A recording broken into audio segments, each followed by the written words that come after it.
In January of the king's 21st reign, the massive city roared with life beneath a cold, pale sky. But the tale kicks off way outside the city's core, in a never-forgotten memory, a lonely hut hidden in the woods, and the crushing humiliation that hit when a kid had just turned 15. Inside that hut, he faced his father, Earl Kivifold, and the Earl shattered the silence, saying it had been ages. Noin opened his mouth to call him father, then snapped back fast and swallowed the mistake, replacing it with Your Excellency, Lord Kivifold. The Earl's expression curled with pure contempt as he snapped that the only reason he'd kept Noin fed for 15 years was that everyone knew Noin was his child. Then he snarled that having the boy around had been nothing but a filthy, miserable ordeal, insisting it was finally over. The moment he finished, Noin's face twisted in a silent, agonized scream. Rage drained from his chest until only a cold emptiness remained, and his father's final words kept haunting him, because today was the last day he'd have to see Noin's disgusting face. The Earl kept his voice soft, but there was steel under it. He said Noin was a bastard who still carried his blood, so tossing him out with nothing would be downright cruel. Right before Noin left, he thrust a scroll into her hands as her last gift. Then the Earl leaned in and explained that, long ago, his family was granted a tiny enclave by the royal family, land tied to the Ilquist knighthood. Noin snatched the document and started reading. As he read, his father even promised to dip into his own pocket for extra money to keep the place running, then asked, smugly, like he was doing him a favor, whether that still wasn't enough to make him grateful. The offer's reality hit him like a punch. Sure, a territory and a title sounded glorious, but the map exposed it for what it was, a cut-off stretch of secluded forest on the edge of Lodberg. He finally understood the trap. This was a curse in disguise, a cold scheme meant to wipe him out and dump the unwanted, worthless land at the same time. It hit him all at once. This oppressor didn't care about anything but himself, and now he was making him gamble his life just to keep breathing. Then he pictured the way his father was set on crushing everything he was, and one scorching thought slammed into his mind. I hate this fucking scum. Rage simmered behind his eyes, cold, deep, and locked in like it never planned to let go. That hatred was born the moment he entered the world, because he wasn't just any kid. He was the eldest son of Earl Maximilian Kivefold, a noble who ruled lands in the southern stretches of Lodberg. The reason his father hated him was simple. It all started with his mother, a lowly maid in the Earl's mansion, shockingly beautiful, too. The Earl saw an easy target and moved in without thinking twice, and once she got pregnant, she spun a tale that the baby was his. That's how Noin was born, an illegitimate son who still had to be acknowledged because of his Kibefeld blood. The scandal crushed his father with public ridicule, shamed for having an illegitimate kid before he even bothered to take a proper legal wife, and so his mother was quietly placed as a concubine, letting her step into a life of comfort instead of ruin. While his mother soaked up her new status, young Noin got nothing but cold stares and empty silence from everyone around him, and at 9 years old, life crushed him for real. His mother fell to illness and died. After her death, the Earl couldn't bring himself to end his illegitimate kid with his own hands, and the legal wife, born into another noble line, refused to let the dirty child anywhere near the main household, so a servant stormed in and told the young master he'd be shipped to a separate house on the estate with one brutal rule. He wasn't allowed to leave. He could barely whisper, "I understand," and after that, no one locked him up in that house on the edge of the estate, because he wouldn't spend the next 6 years trapped like a bird in a cage. He just pushed forward until adulthood finally hit. Childhood, he remembered the day his mother was gone, and how that house became his cage, with nothing but books to guide him into the outside world, the only window he ever had into society. His entire isolated upbringing was soaked in one brutal truth. The estate kept whispering it into the walls. His very existence was something to be ashamed of. Trapped in that tight little prison, he never stopped aching for freedom, the kind he could only see in flashes through his window, where birds soared on without a care. Guy, he broke down in tears, a young face smeared with heartbreak from a life that had been crushing him in lonely silence. His sorrows were born from years of confinement. His father had ripped 15 years out of his childhood, locking him away in a remote house, until that lonely prison became the only life he'd ever known. Years later, right when he thought adulthood would finally set him free, his father, Earl Kibeful, shoved a fresh cage into his life, handing him a title and land in some far-off place, a favor that was really just exile wearing a nicer mask. The grudge he'd nursed against that man snapped at the breaking point, his fist clenching harder around the official. Staring at his father's cold, unreadable face, a silent vow snapped into place inside his head, ***, I will. Yeah, he's going to get revenge on you, plain and simple. Sit tight and watch, because that promise burned in his chest like a personal declaration of war. War raged around him, but once his secret vow was set, he forced his face into calm and spun away, agreeing to every demand, until he dropped one last request: let him buy one of the Earl's slaves so she could go with him. They granted the request right then and there. Now in his new territory, his chosen companion, Matilda, came up with worry in her eyes, calling him Master Noin, noticing how worn out he looked and urging him to take a quick break. She hit the nail on the head, and when he tried to keep up, panic-fueled panting tore out of him, because after years of being forced to stay inactive, even the simplest exertion felt brutal. He gulped in air and apologized for dropping off so fast, but Matilda waved it off, insisting none of that was needed, and then she suggested tea. He nodded right away, a determined grin on his face, saying he just wanted to walk on his own, no matter what. When they stopped, he stared out at the endless sea of trees, declared the Bezel Forest his new territory, and called it the first day of its reclamation. Then he told Matilda sure, it was just a forest with no people, no vassals, and not even a house yet, but with a grin, he asked if that didn't sound exciting.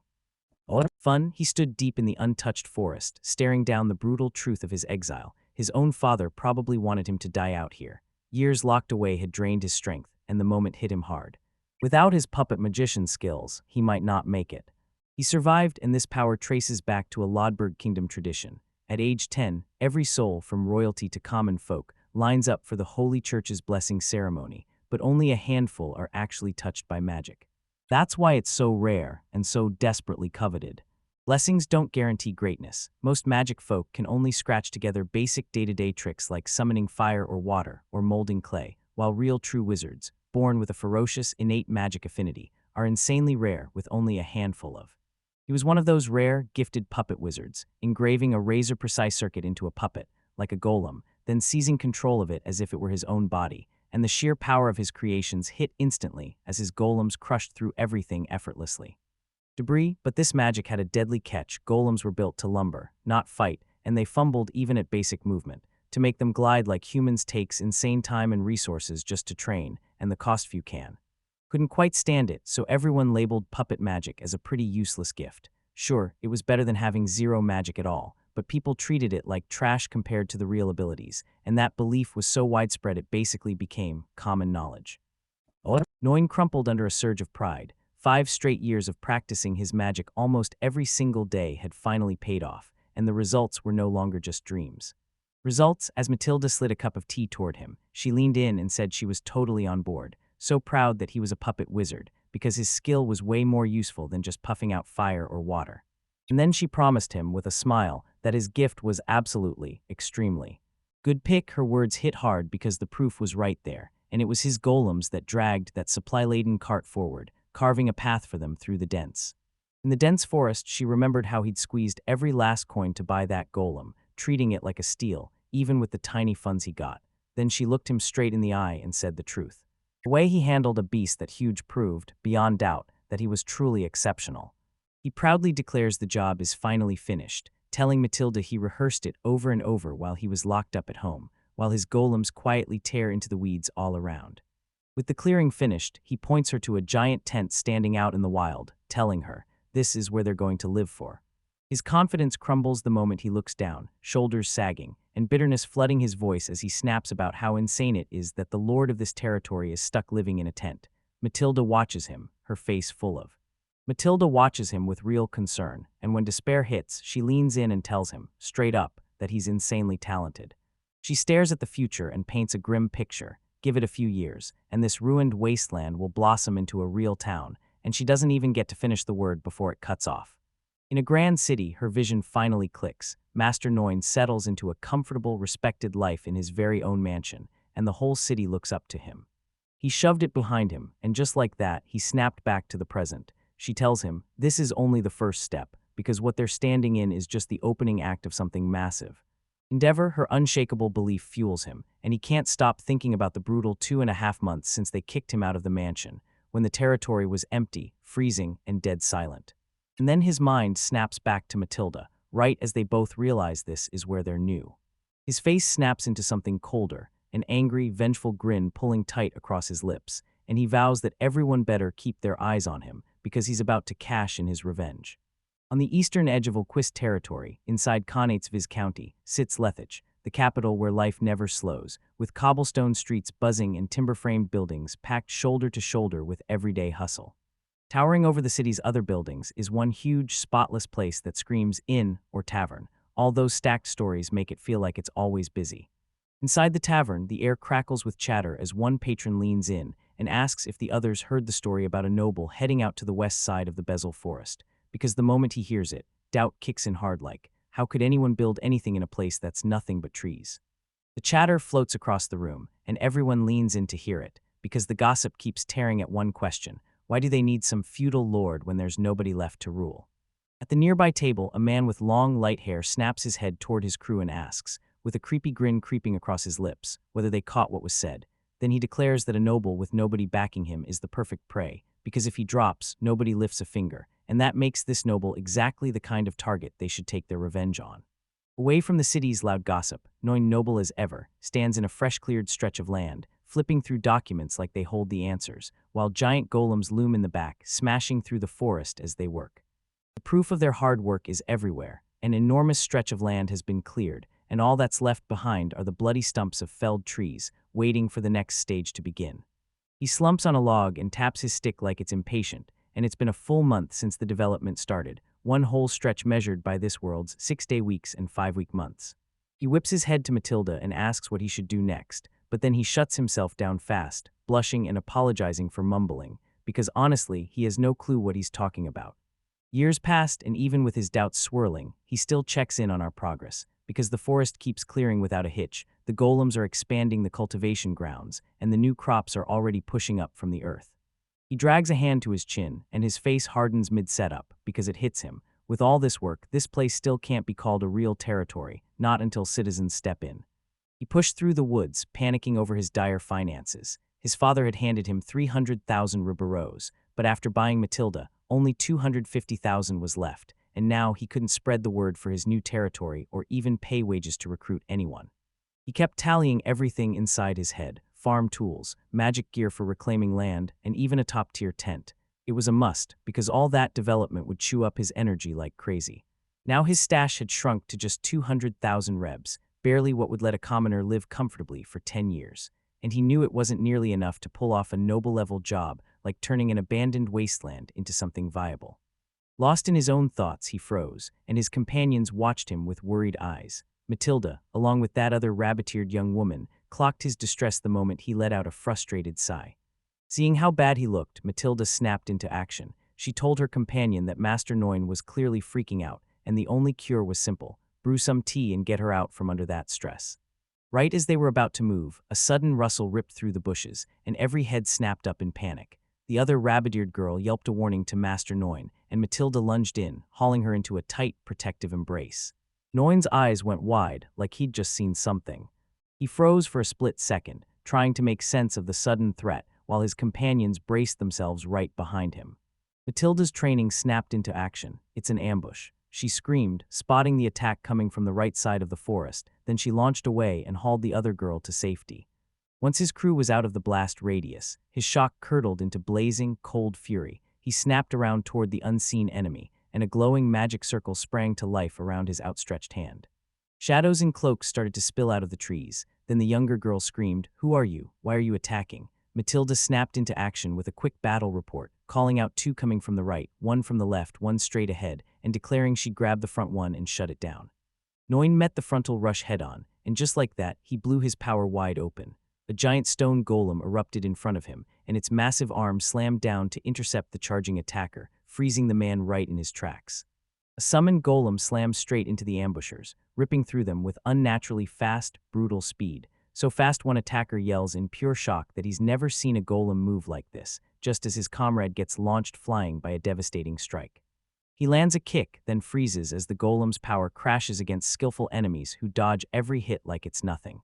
A grim truth sinks in. If these were just run-of-the-mill bandits, the golem would have torn them up already. So why are people this skilled hunting him? Targeting him, his eyes snap wide with dawning horror as the truth hits like a punch. These enemies are way too terrifying. Just as he thinks he can handle it, panic rips through him, because if this keeps going, he's done. Then the mercenary leader suddenly shows up right behind his back and smashes him into silence. Behind him, his face twists into raw shock. He never saw the enemy's speed coming, and it all happens so fast he can't even finish his scream. Meanwhile, Matilda is trapped in a brutal fight. grunting through sheer effort as she blocks a crushing blow from another attacker. A huge, burly opponent stares at her, shocked that she's moving that fast, and suddenly realizes he's not facing some weak fighter at all. Matilda doesn't even give him a look. All she can think about is one thing: beat this man fast, then sprint back to Masternot's side. A razor-sharp voice suddenly slices through the chaos of battle, shouting that this is an enough. Matilda jolts as if struck, she gasps, and her focus snaps away from her. She's fighting for her life when it finally clicks. She watches the mercenary leader clamp a terrified Noin servant in front of him, knife jammed hard to his throat. Then he whips his head toward her and roars, demanding the master's servant.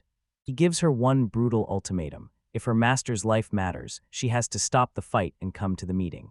He takes in the chaos after the skirmish, admitting to his captive that this fight turned out way worse than he expected, while Matilda slumps nearby, shocked and defeated, and one of the mercenaries lies bound, helpless on the ground. He snaps his focus back to the young man he's hauling, blade still pinned at Noin's skin. Then he clocks how insanely fast those golems are, firing off a brutal warning. If Noin so much as twitches, the blade won't be the only thing that comes down.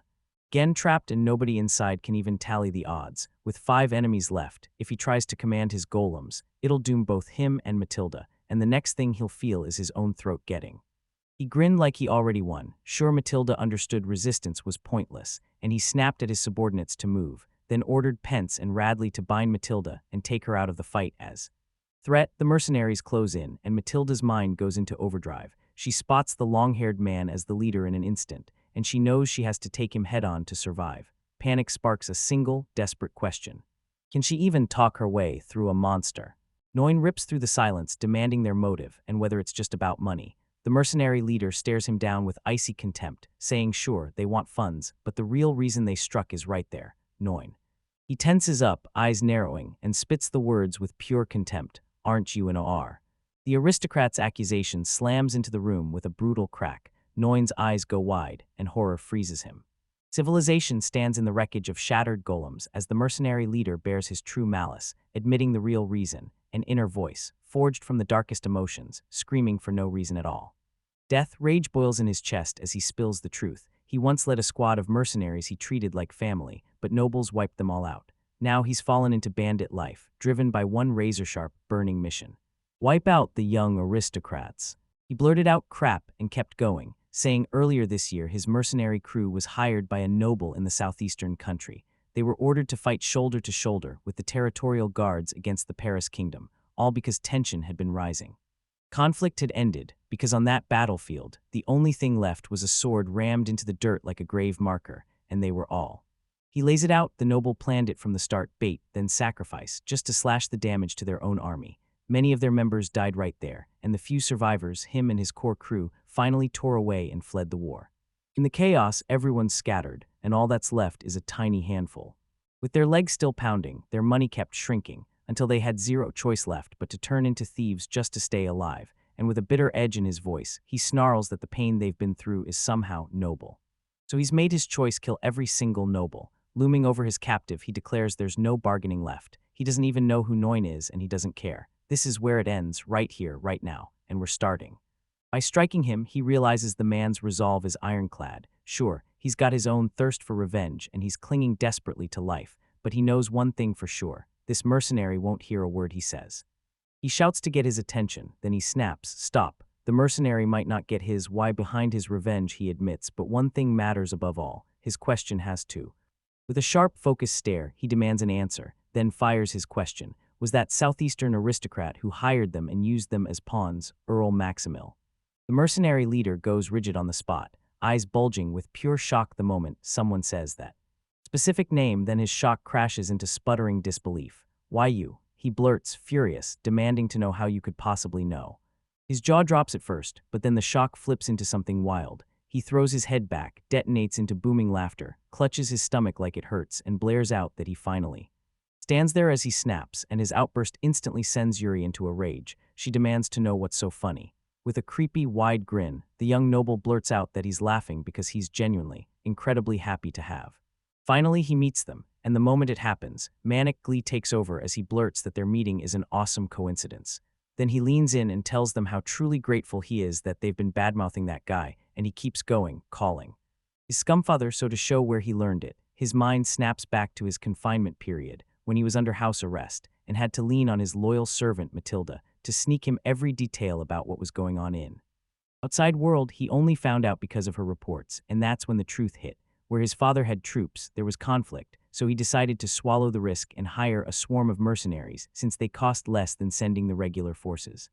Official army. Ripping back into the present, he shouts that his own father swayed those people too, then tossed them aside. Arms flung wide, he blasts Maximilian Kibefeld as a brutal, stingy tyrant, the kind of self-serving, pathetic scum who only cares about himself for whom he.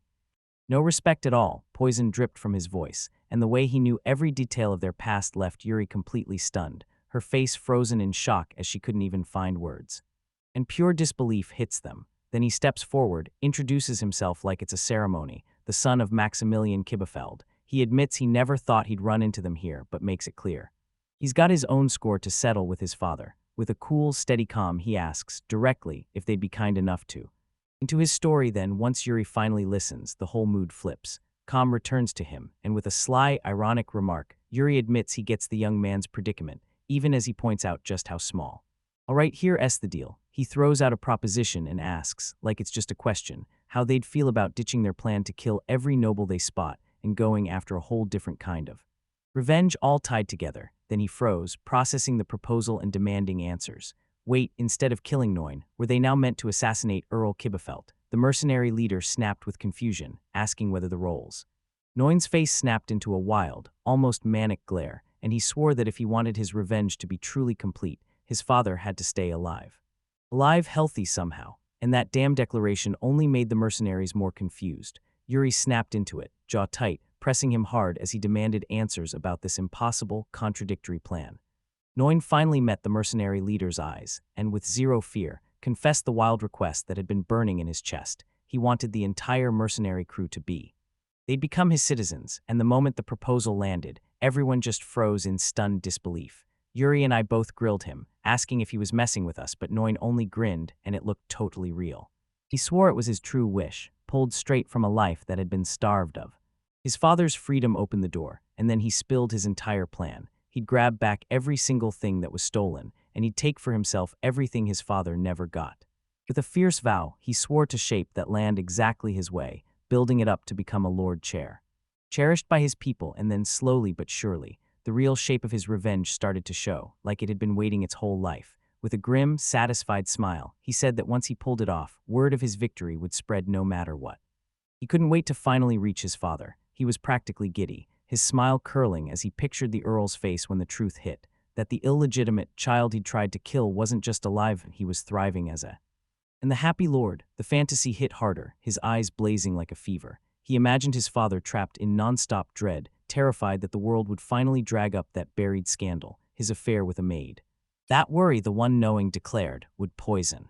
As Noin's dark vision snapped to an end, the mercenary leader froze in stunned silence, hand lifted like he could stop what he was about to hear, struggling to even put words to the brutal psychological torment at the heart of it.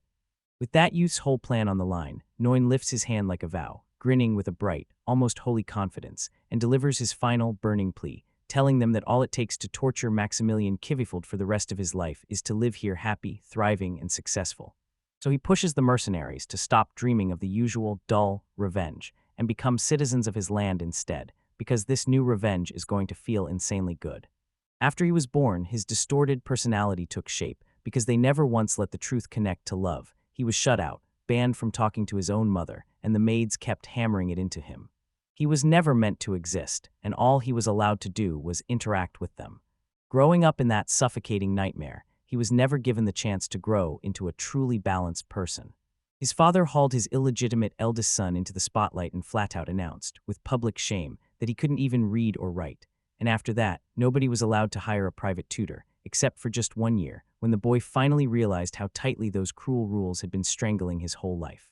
He couldn't wrap his head around it. He'd done nothing wrong, yet everyone stared at him like he was trash, and that left him with a brutal conclusion. The world was cruel and rotten. Locked up completely changed his life, because that's where he stumbled onto Matilda, a beastman slave who'd been forced into the role of his personal caretaker, battered from head to toe, dirt caked on her skin and bruises screaming her suffering. From that moment on, everything in his world spun toward one thing, talking to her again and again. and for the first time, he finally understood what it felt like to be loved. When she gently set a crown of flowers on his head, simple joy hit him so hard he realized he'd never even imagined happiness could feel that real. Being loved hit him like a drug, sweet, blinding, unstoppable. Suddenly he craved more than anything: love, respect, and admiration, and he swore he'd never let this new happiness slip away, demanding endless doses to drown every drop of misery he'd survived. So he made up his mind: no more tyrant like his father, no more ruling through brute force. He chose to be a true noble, respected and fair, treating his people with kindness until his vassals actually loved him back. And he vowed it with everything he had. Whatever happened, nobody was taking that happiness from him. Now a young man steps in. Nobody else talks as a group of mercenaries huddles around the campfire. He cuts right to the point. He wants them as citizens of his land, even if their past is stained. Then he turns the tables and demands introductions. Yuri, a man with long, light hair, speaks first. Yuri, 35, the ex-leader of the Crimson Sword mercenaries. Once their leader was done talking, his crew surged forward, one by one. First came Radley, a tough veteran with a short beard. Then Pence stepped up, a sharp-eyed woman with short dark hair and an eye patch, and she didn't waste time saying she was the boss's closest ally.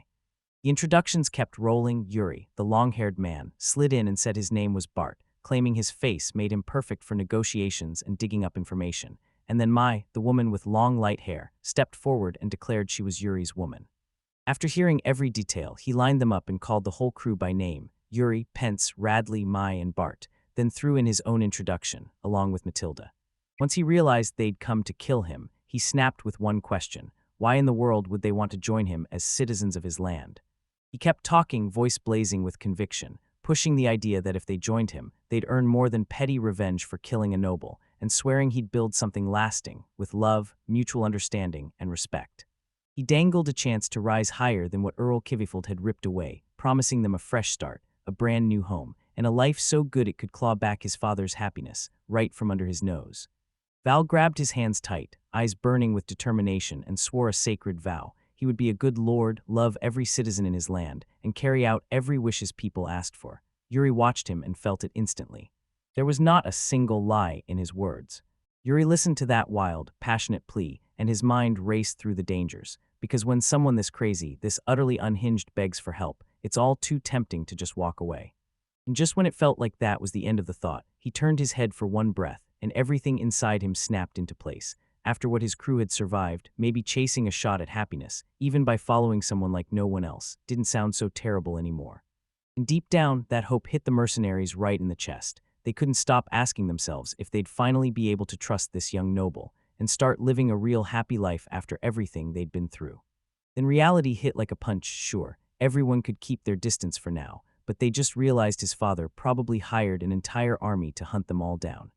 Matilda spirals in panic, and nobody steps in to calm her down. Meanwhile, he figures her father's too frugal to bankroll a long search out in that remote wilderness and bets he'll quit soon, and somehow, his words start to steady the fear burning in her chest. Years pass, and then his gaze snaps back to the mercenary leader, Yuri. Nobody backs him up with another offer, and instead they press Yuri to jump into the revenge, dangling the promise of a happy life while he still gets to finish his mission. Just as Yuri tries to respond to my interruptions, where I call him boss, she shrugs off her jacket and cuts straight to it. Why can't we just end this already? Now she presses on, saying she doesn't care which noble they hunt for her revenge, but she's sick of seeing their comrades get picked off one after another. Still, she looks to Yuri and tells him that if he wants silence, they'll keep their mouths shut. Nothing more. Mike pushes the thought deeper, and she realizes nobody's been left behind already, so their plans won't touch him. Killing him won't help at all. She thinks it'll only drag them into their own. Doom looms. She speaks loud again and reminds Yuri and Radley that every single one of them has paid a brutal price, so much that they had no choice but to band together. She calls out how their goals match, then refuses to let anyone admit the truth, that they all secretly crave a way out when their friends spiral into despair. And in the end, she shoves the decision onto her leader, telling Yuri his pick will decide what fun looks like.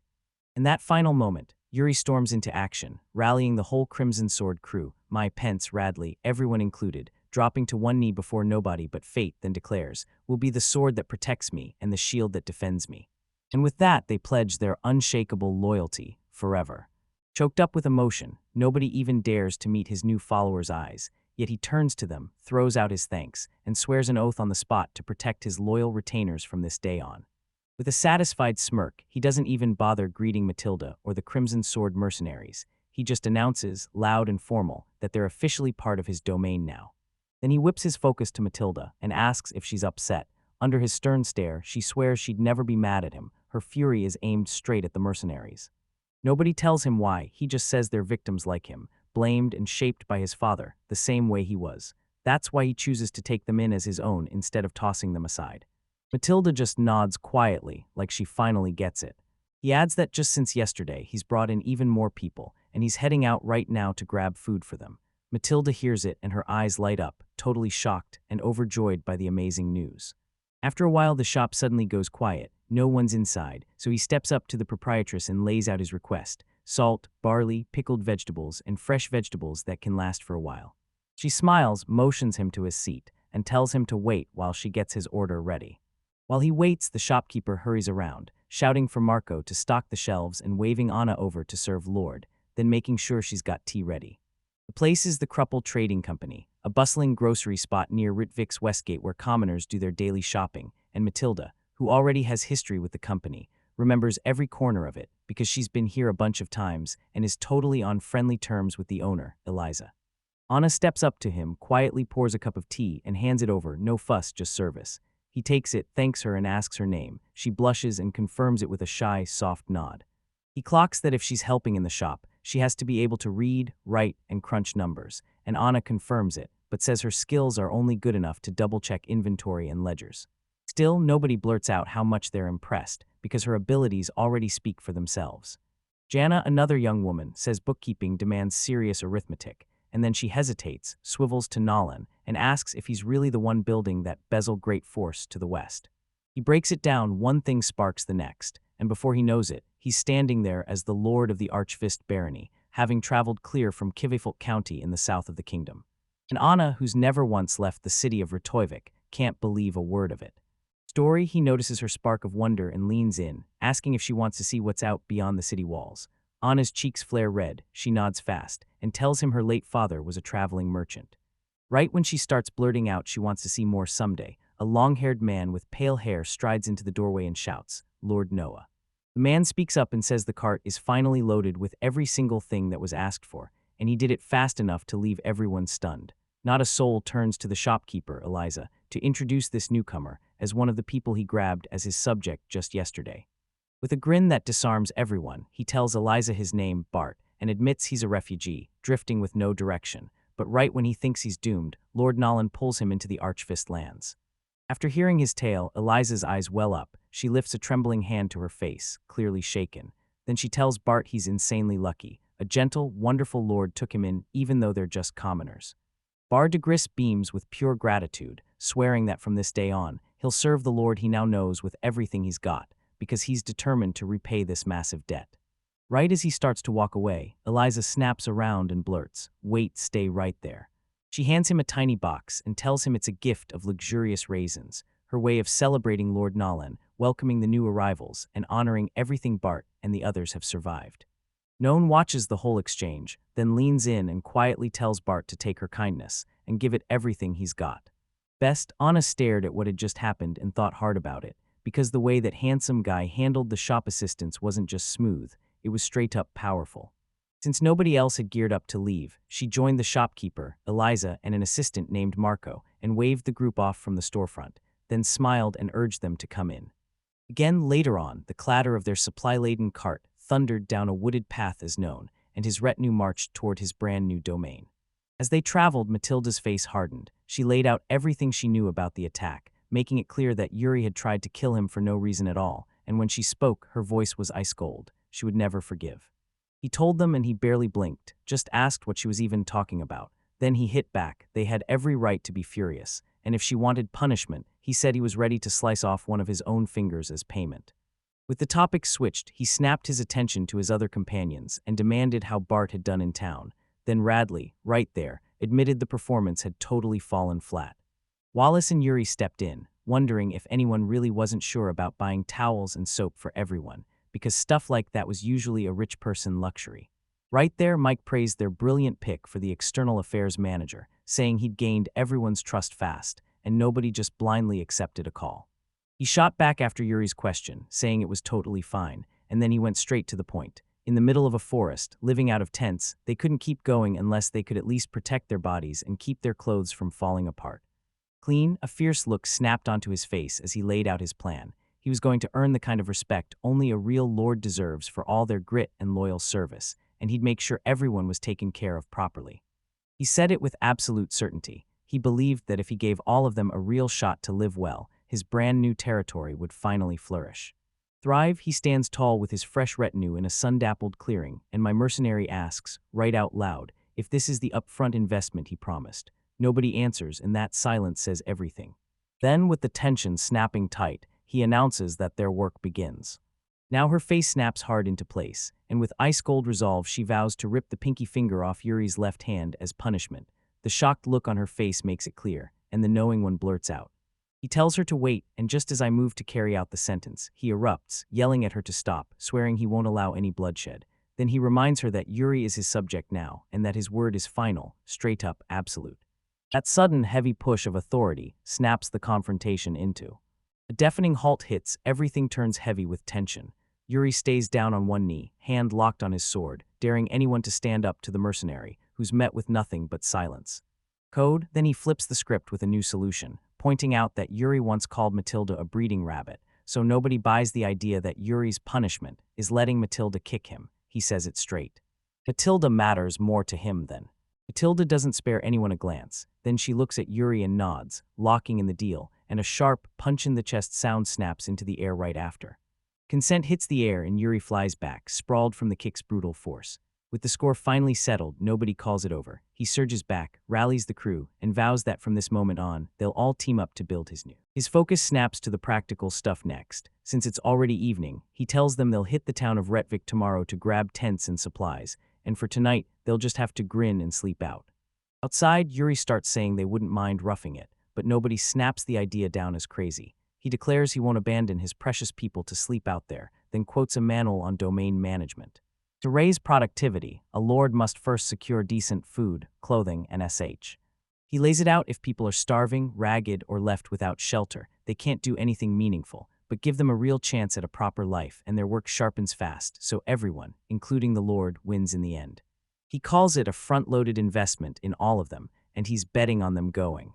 He pushes forward, then rolls into Retovik, Kenneth's Viscount sea capital, trailing a hulking stone golem that hauls their cart behind him. Once he's standing in the crush of the street, he pauses and mulls their next play, asking out loud whether they should split up their tasks. Mai strides forward at his question, offering to take over the shopping, and she brags that her negotiation skills are top-notch, so confident it almost makes everyone laugh. Nobody buys it, and the room starts delegating. He orders Pence and Radley to keep an eye on the card, while he, Matilda, and Bart head straight for the Kerbel Trading Company. Since Yuri's face screams bandit, he's ordered to stay put with Mai and watch the place. And in the end, nobody assigns Bart to tents or the day-to-day supplies, until they do, and he accepts with a booming sure, I've got this. Following the plan, he and Matilda stride up to the Kerbel Trading Company's entrance. Right as the door opens, a woman behind the counter looks up, her expression turning into a bright, welcoming smile. She greets him by name, and he answers just as warmly, tipping his words into a cheerful good afternoon for Eliza. On the road back from Lethvik, nobody's riding with him, just his fresh retinue, the mercenaries of the Crimson Sword, and two massive golems built to carry the weight.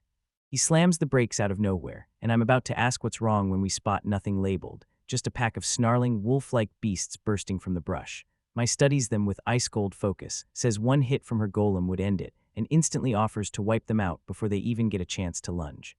After that small scare gets dealt with, nobody dares to look his new recruits in the eye with confidence, so he steps up and declares it's a whole new world now. With people like them under his command, everything's about to change for real. He keeps laying out his wild vision for what's coming next, begging them to imagine the possibilities. This very spot will start as a village, grow into a town, and maybe one day explode into a full-blown city. Inspired by his words, the whole crew locks in and vows to forge this future side by side. Then a full week rolls by, and the real work starts in earnest. After that brutal week of grinding labor, the mercenaries are totally wiped out. My Yuri, Radley, and Pence are slumped over logs and scattered tools, drained to the bone. Radley groans in pure agony, yelling that his back feels like it's on fire, and Nolan just watches him like, yeah, this kind of pain isn't like combat, it's a whole different level of hell. Even they're feeling the same thing. Pence admits every single task feels brand new, and she's nowhere near ready for any of it. Radley snaps that none of the guys in Yuri have it easy, because men like them have never even grabbed farm tools before, and he's only just starting to remember how. Yuri and Matilda stride in while they're still lamenting. Yuri calls out how drained everyone looks and tells them they've all done amazing work. Then he even apologizes for forcing such talented people into farm labor, but Radley snaps back that it's just how it is, because they're his only subjects. Out here, the real muscle work is happening somewhere else, deep in the forest. Those two golems methodically tear up and clear massive trees, smashing the way for the new settlement's whole construction. Under None's watchful gaze, they toiled without rest, their strong hands carving the start of new agricultural fields. While the golems wrestled new land into place, Matilda worked tirelessly, tending every plot already waiting in that area. At the same time, she threw herself into a crucial job, cooking meals that kept everyone's strength up. Her effort didn't slip by unnoticed for a second, because as I worked this soil, Pence strode over and demanded to know what she planned to plant, and when I told her the Lord and his attendants were toiling right alongside them, she had no reason to complain. Pence couldn't hide her delight that she'd even asked. She'd been all fire, but nobody else felt the spark, and when the moment finally came to unveil the answer with a dramatic flourish, Rapp couldn't help busting out in a hearty laugh. With a grin on his face, he proudly rolled out a huge barrel and announced, like it was destiny, that they'd be planting potatoes. The mercenaries poked at the strange tubers, stunned because none of them had ever seen a plant like that before. No one told them it was a crop from a southern continent, or that in this kingdom it was grown purely to look pretty. He raised it high and revealed the truth. He didn't just know it by luck. He learned it from a battered old book he dug up at the Count's estate, buried under dust. He remembered the book laying it out like a miracle, an incredible crop that was easy to grow, spreads fast, and hits you with serious nutrients. And it even says that down south they call it the crop that saves the nation. He couldn't stop smiling. Somehow he'd snagged a whole barrel of seed potatoes from a merchant by the pool, and that luck felt like fate. At the port, he stands shoulder to shoulder with a bald mercenary who can't help but stare. After all his years as a soldier of fortune, he never thought he'd be back doing farm work. Still, the man seems satisfied, because this fresh food supply means they won't have to sweat hunger anymore, and it'll push their growth forward. He grins at the man and lays it out. Since they're tending their own plots of land, they're not laborers at all, they're independent farmers. That one sentence drops the whole mercenary crew into stunned silence. They stare at him, all tangled in the same confusion, while he just stands there clutching a potato, and not a single one dares to ask what's wrong. Wrong, this bald mercenary jolts the room by banging his gear down hard, then ignores everyone's words completely, convinced they're just acting like tenant farmers on Lord Nobody's land, and no one ever plainly explains that the plots of land are the. He reminds them of his original instructions, sweeping his hand toward the fields and pointing straight at the exact plots assigned to Mai, Yuri, and Pence. Then the mercenaries freeze, realizing they'd completely misread his move as just some mindless division of the work. Workload? Nobody remembers the earlier talk where the mercenaries swore they'd take the land into their own hands, clearing it themselves. One of them told him to sit back and watch, bragging they'd be done in a flash, and warning that their leader would explode with rage if he learned they had forced their lord to do the work while they were supposed to be the ones protecting him. He realizes his mission goes way beyond turning them into independent farmers. He's set on ruling them as their lord and forging a prosperous life, so he pushes to make the whole domain richer, and that means he needs a swarm of capable people to serve him, not as mere workers, but as his. His eyes lock onto a tight crew of mercenaries ahead, and these are the faces he's determined to recruit for his. The concept of becoming retainers hits them like a truck, hard and fast. A bald man, a woman with a ribbon in her hair, and I just stare at each other, stunned, trying to make sense of the outrageous offer. Silence cracks because nobody even dares to address their leader. Then he announces it loud and clear. Yuri will be his chief retainer. He points straight at Yuri's past, saying his time leading a mercenary band proves he can handle the job. And he doesn't stop there. He makes it clear he wants Yuri at his side, offering counsel and guidance so he won't stumble into a costly mistake. He accepts on the spot, snaps around to the others, and immediately lays down the new chain of command. Yuri names Pence deputy chief retainer, saying her mercenary boss experience as the band's second will be the key, and with the domain's population swelling, he won't have time for it, so she has to take over the daily grind. He keeps pushing forward, slaps Radley with the job of guarding the territory like a true stalwart warrior, orders Bart to run everything beyond the domain as his retainer, and then Yuri turns to Mai, calls her his longest-serving female retainer, and tells her to go all out with that special ability of hers. Abilities, as the new roles finally click into place, nobody watches with satisfaction, except Matilda, right there at his side. He steps up to the whole group and declares that watching them this past week proved their sharp minds, their seriousness, and their loyalty. Then he slams the brakes on their comfort and tells them to get ready for even bigger responsibilities ahead, because he's placing his trust in them to carry his revenge quest all the way through too. To the end, his declaration, part unwavering trust, part a promise that the fight ahead won't be over, throws the whole squad of battle-scarred mercenaries into total shock, and no one can decide what to do next. Silence hits, and after a beat, it finally clicks. They're not just rootless mercenaries anymore, they're landowners now. One of them can't believe the leap, and the other nods like, "All right, we're done standing around. It's time to head back." Non and Matilda sprint off to work, and Yuri with the bald warrior just watches them disappear. Then they lock arms and make their pledge, promising to be sharp, disciplined, and fiercely loyal to the law. A few weeks later, once the settlement finally starts looking like real progress, Noah lifts up a tiny, crystalline gem and announces they've socked away a solid pile of funds. Now it's time for the oldest domain to finally earn its first real income. From a balcony, you can stare down at the booming town, yet nobody's grinning. Everyone stays sharp, steering the non-stop construction and trade with rock-solid confidence. In Chester, Yuri's fresh retainers jump into action, and they don't waste a second. With one crisp swing, Yuri slashes down a huge, wolf-like no-ball clean out of the fight. Non, perched on a nearby rock, can't help but smile as he realizes they've cleared the creatures in under 30 seconds. Then Yuri wipes his blade and shrugs off the win like it's not even worth bragging. As the chaos settles, I tell Matilda how nobody gets lucky enough to have warriors like his first subjects, like even God is keeping an eye on his revenge. Right beside us, Radley snaps that Bart held them back, but I keep it to myself. I know Radley's just insanely strong. Then they move to rip the magic stones and fangs from the corpses, dumping the rest for the main force. As their carriage rattles through a mountain pass, nobody even calls out that they're back, so he shoots a look of total shock at the man beside him. The mercenary leader, Yuri, is suddenly completely bald. Not a single person asks if he shaved it, and one of their new retainers, a woman with a huge ribbon in her hair, just watches, smirking like she already knew. He smirks, then lays it out. Yeah, he's changing for a reason. With wanted posters of him popping up everywhere, he figures it smart to swap his look, because that old red hair made him way too easy to spot. And once the beard comes in, nobody will ever pin him as that wanted mercenary from the south. The ribboned woman pivots to Mai and needles her, asking, with a sly grin, if she's truly cool with her boyfriend's wild new look, while Mai can't help but stare at Yuri, cheeks burning as she thinks, quietly, that he still looks good. No matter what, her teasing never backs off. She keeps telling flustered Yuri that he's clearly well loved, while Mai just shrugs and says she doesn't mind a bit about his new look, locking it in for good. With her support behind him, Yuri finally reaches their destination and scans a huge, empty clearing like it's a mystery he can't solve yet. He clears his throat and tells Non he thinks it'll work for a settlement, only to watch Non's face go pale. Non stammers that it's empty because up to now, it's only been him, Matilda, and the golem here, so there's barely been anyone else at all. Undeveloped until Matilda cuts in fast, defending every bit of progress. She insists it may look empty, but it's actually comfy, top-notch tents, a river nearby, and simple magic tools that handle daily life. As she talks, Non's eyes turn to his real target, pulling off this success so he can get revenge on his father and finally breathe easy for himself.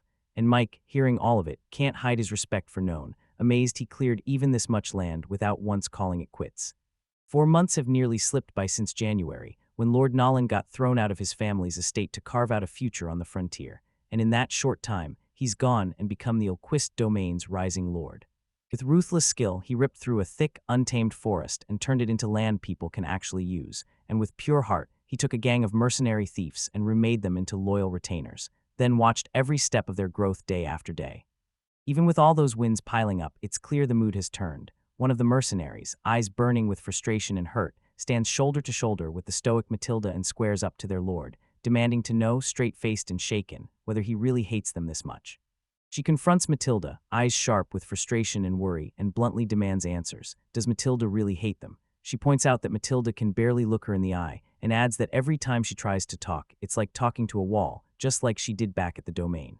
She leans in, admits their first meeting went down in the worst way, and offers a real, heartfelt apology, while I tell her I can feel she's trying to make it right now, even as a memory hits me hard. Mercenaries looming over a fallen body. That talk yanks him back to a long-ago day, back when this nobody knelt beside the battered, collapsed Matilda, staring as pain racked her face. With a soft, steady calm, he promised her she was safe now, while in the background a tiny, plain little house sat quietly. Inside the house, the young boy kneels on the wooden floor and demands her name, and she, trembling with nerves, finally tells him she's Matilda, calling him young master with trembling formality. He snaps into action and corrects her on the spot. His name is known. Then he brushes off the title she used and shuts it down. No more young master, just Lord Known. His kindness hits Matilda like a thunderclap, so when he gently pats her head, she freezes, drops to the floor in a deep bow, and blurts apologies nonstop, begging him to punish her because she can't wrap her mind around how gentle he's being. Later, he bursts into the room with a tray piled high, flashes a huge smile, and cheerfully begs her to eat with him. He finds her moments from eating off the floor, a life of servitude she's clearly grown used to, and he snaps into action, stopping her cold and demanding she sit with him at the table. They sit side by side, and he spots that her food looks downright gross. Right then and there, he swears that starting tomorrow, he'll make sure she gets the same top-tier meals he's getting. After they're done eating, he slides in with a fresh towel and a load of soap bubbles, grinning like sunshine, and urges her to jump into a bath too. He stares down at the disheveled girl, coldly calling her dirty and refusing to let her into his bed like that, while Matilda gapes back, eyes wide with confusion and a sharp flicker of fear. He then thrusts a clean towel at her, telling her to soak properly and take her time in the tub, because once she's clean, they'll finally treat her injuries. Matilda trembles as his words land like an order wrapped in disgust, like he can't stand the idea of filth in his room, so she quietly, meekly agrees to go bathe. Faith, as she storms away, she can't wrap her head around his logic. She can only land on one brutal truth. He clearly doesn't want some filthy slave wrecking his room.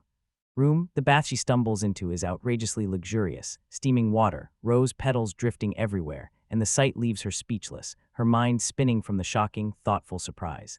Right after it's over, she drops to the floor and prostrates herself, before she even has time to understand what just happened. Then she floods the room with apologies for taking too long and begs to be punished. He just stares down at her, totally calm, like nothing in the world can faze him. He crouched down, gently ruffled her hair, and told her, no, he wasn't like the others who'd hurt her over something this small, and she didn't have to rush. She could bathe whenever she felt ready. He presses on, swearing he'll never lay a hand on her or treat her badly, then leans in and tells her to speak up if anything else she needs, because his only goal is to care for her the right way. His kindness keeps going. He pats the empty spot on his bed and beckons Matilda to lie down with him. Lying under the covers with her, he murmurs his real reason, because from as far back as he can remember, he's been craving to be kind to someone, and he's always looked up to the kindest people. He kept talking, his voice calm in the hush, laying out exactly what he wanted for her: good meals, clean clothes, and the simple dignity of a daily bath, while beside him Matilda murmured so softly she was already slipping into a peaceful. As she teetered on the edge of sleep, his words washed over her with a kindness she'd never felt before, and tears of pure relief and gratitude started pouring down her bruised face. The memory hit her with that realization, and from that day on, Lord Nolan didn't just change, he became pure kindness. He rebuilt her dignity, opened her eyes to the world, and most of all, he was the one who showed her what love really feels like. Now her devotion burned bright in the moment as she faced the mercenary woman, unmoved, pushing back hard. So what, Matilda? Tell me what you're supposed to do to win their trust, she snapped, when your apologies and every action still can't erase their disgust.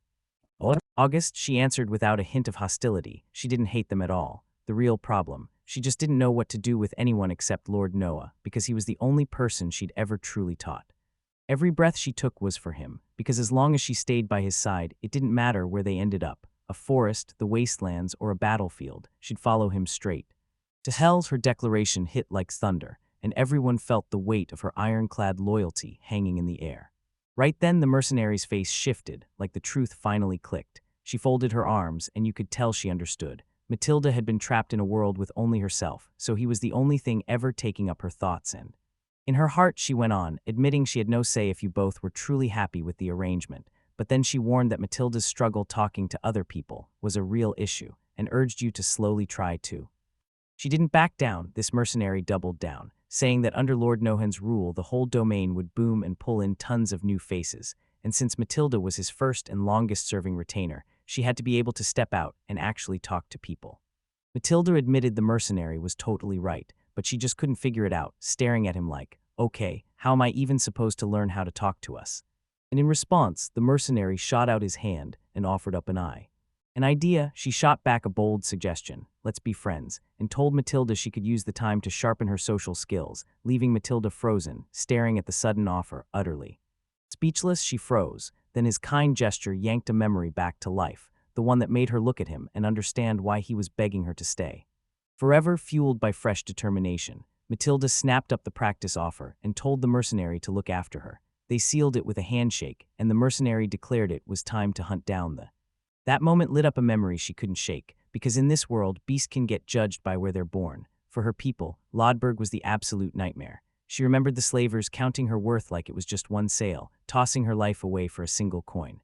A gold coin, she felt the sting of this prejudice hit like a slap. The farther north she traveled, the more beast-kin were tolerated, yet the rules grew crueler by the step, and the farther south she was sent away. Then her nightmare started in the southeast. At just 5 years old, House Connates bought her, a noble family that ruled from a grand, towering estate, so big it felt like it could swallow her whole.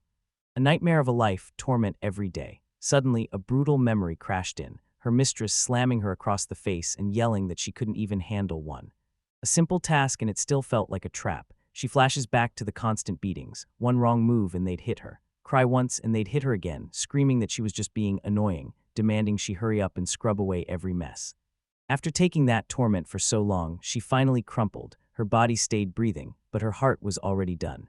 Completely dead, she spent 10 long years trapped in that state. Despair crushed her. Then the moment she turned 15, someone yanked the world from under her and slammed her violently to the ground as they handed her a new.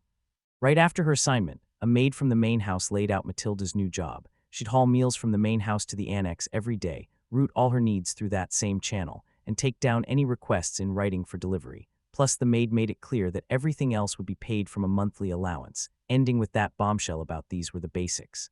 Master's orders, then they shoved her into the annex and told her not to move. Curled up on the dirt floor, she stayed silent as she quietly accepted it. The command hit, she stayed pinned to the ground, face to dirt, resigned to whatever fate was coming next, and realizing it was now this boy's turn. He went to strike her, then, right when a hit was coming, a hand softly patted her head instead. By early June, 3 months after star occultivation, everything they fought for finally paid off. Matilda loomed over a kneeling gnome, beaming as she announced their win to the skies, swearing this victory would be carved into the history of the Quist territory. The gnome stared at the fruits of their labor and simply nodded in quiet confirmation. To celebrate, the whole crew packed around the table, clinked glasses, and toasted like it was the best day ever. Then None took his first bite of the fresh harvest, and Mai leaned across the table, grinning, begging him for his verdict. He nodded, sure this was the real deal. The food filled him up fast, and now he finally understood why it's a staple around here. And as he took another bite, a shy blush of satisfaction spread across his face. First, the other mercenaries stalled hard. Rattly grumbles spilled out that they shouldn't risk the mystery food, while Yuri, completely unimpressed, finally gave in only because their lord had signed off. With their leader leading the charge, hands flew in from every side of the table, snatching at the pile of boiled vegetables like it was the territory's new lifeline. Their doubts melted fast. Radley chomped in with pure delight, already eyeing a second or third helping, while Yuri tossed out how wild the texture felt, and my grin just matched it. Yeah, this was absolutely delicious. As the meal dragged on, Matilda couldn't stop thinking, if they cooked that crop in other ways, it could turn incredible, not just boiled. The mercenary woman with the ribbon in her hair nodded hard, already picturing a whole bunch of new ways to make it. That thought lit up in his head, and suddenly he's already picturing himself slicing it paper-thin and frying it up like the perfect snack to crush with a drink, until Matilda and the other rabbit-eared girls spot his faraway stare and demand, "What's going on in that mind of yours?" He gave a soft smile as he scanned the mercenaries around his table and admitted to himself that he'd been replaying his time at the manor, never once imagining he'd end up here, surrounded by all these people, in that exact moment. He honestly felt like the luckiest man alive. His words got snapped back with a harsher rebuke. Mai's eyes hardened as she locked onto him, and she told him straight that his happiness was way too small for someone with ambitions that big. She snaps at everyone, don't dare settle for this tiny slice of happiness, because it's nowhere near enough for the revenge she's hunting, while Pence blinks in stunned shock and Mike chimes in, confirming her point. Their numbers are about to keep climbing higher and higher. My brushes off the whole sentimental vibe from their little group and snaps that they've got fields to prep and crops to harvest, meaning they'll need more hands fast. Under the full moon, None sinks into quiet thoughts, admitting to himself that boosting their population is an urgent problem they can't ignore. The story snaps to the kingdom's other end, straight to the Lord's Manor in Lethvik, the buzzing capital of the Knitz Viscount. Inside the county, an aide hurried to Lord Arnold Konitz and told him a band of refugees was begging to be marched into the city. Then Konitz snapped, "How many?" The aide answered, 31. They lost their village to the conflict, and Konitz grimaced like it was too much to swallow. The Lord can't stop thinking about his nightmare of a situation. Vic is stuck on the far northwest edge of the kingdom, where refugees always end up as a last resort.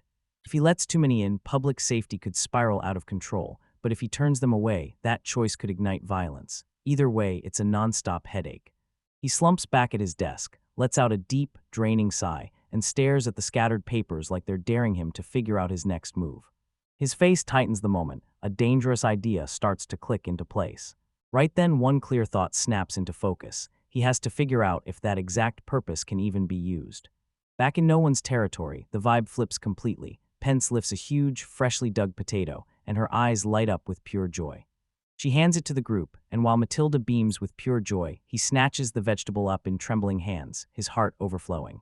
This is it, he thinks, the very first potato ever grown on his leg. In the meantime, in neighboring Knitz Viscounty, Lord Arnold Knitz sinks into council, replaying the reports he's gathered for the last 3 months, especially one detail that keeps nagging at him. A minor noble just snagged land west of his own, right in a bezel-grade forest, and if that forest is going to get cleared, settlers have to pour in. So Knitz sharpens a plan, drag that new noble into his debt by dumping the Viscounty's unwanted refugees on him. He swivels to his aide, a smug smirk tugging at his lips as he drops the name of his target, Knight known Olquist, because after going through the trouble to become neighbors, Konitz is determined to squeeze every bit of use out of him. Back in no one's territory, the crew inspects their very first potato haul, and one of them can't help but stare. These crops feel plain wrong, like they're quietly creeping. Creepy, and my puffs puff up with offended cheeks. She snaps at the invisible critic, swearing those potatoes are adorable, cute, round, and totally worthy. The bald mercenary stares in shock, asks if you can really plant just one and somehow harvest 10 back. Mike cuts him off, saying on the southern continent it's a legendary crop that can save entire nations, and she's heard that tale at least 5 times. Matilda shoots a look back and notes how some foreign customs shove traditions aside, just to decorate. Meanwhile, over there, nobody's even bothering to clutch a potato and dream bigger. He breaks it down. Potatoes can spit out dozens, while wheat only gives you about 15 times a seed in a great year, and a pathetic 3 times in a bad one. The math slams into him. Plant 1 barrel and you're staring at 30 to 40 harvests. The crop finally proves it lives up to its.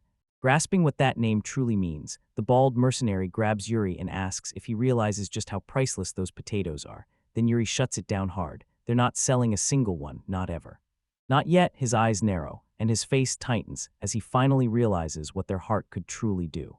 With fluttering banners snapping in the wind, he stands at their brand new settlement, and one idea slams into his mind like a thunderclap.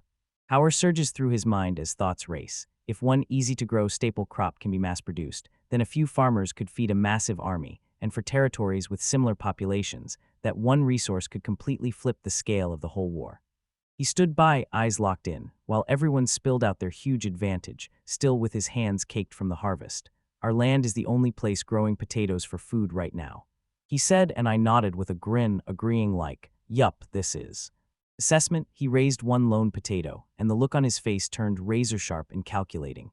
Then he laid their plan out like a trap. First, crank up production in their own territory. In his mind, every smart noble would crave potatoes not just to grow food, but to stock troops with hard, dependable supplies. So when they finally exported, they'd better choose buyers with precision and squeeze the price, because one single potato could tip everything in there. In their favor, the smart debate finally fell silent, and the evening wrapped around them, while the sky overhead sparkled with. Under a sky full of stars, a pot simmered on an open fire, bubbling like it had secrets, and as the meal cooked, a heated question sparked. Could you actually eat the whole potato? Nobody had a straight answer. They just kept saying, cut out the eyes, cook it all the way through, then asked for a plate like that was the end of it.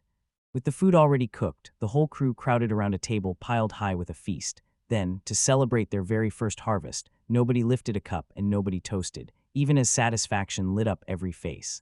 As Yuri's crew gears up for the next stretch of their journey, Yuri leans in and grills None about the lore of the Knitz domain. None rubs his chin, deep in thought, and admits he's only seen Arnold Knitz once, just a quick, respectful moment before he dove into his land clearing. Then he shrugs, telling Yuri the truth. The only real thing he knows is that Knitz is a top-tier noble. Meanwhile, Lord Conan can't stop smiling as he replays his master plan, handing Lord Olquist refugees to chew through with his own manpower, so Conan gains fresh subjects with zero cost, sidesteps the mess of bringing them into his own lands, and even relishes the irony of doing a favor, while he squeezes maximum value out of some petty little noble. Later on, everyone stops using carriages, and with a troubled look on his face, he heads straight for the Knet's estate. The moment he arrived, Lord Konitz greeted him and bowed with an apology for the sudden summons, then lit up with relief that he was doing well. And yeah, not a single person bothered to thank the Lord for the invite.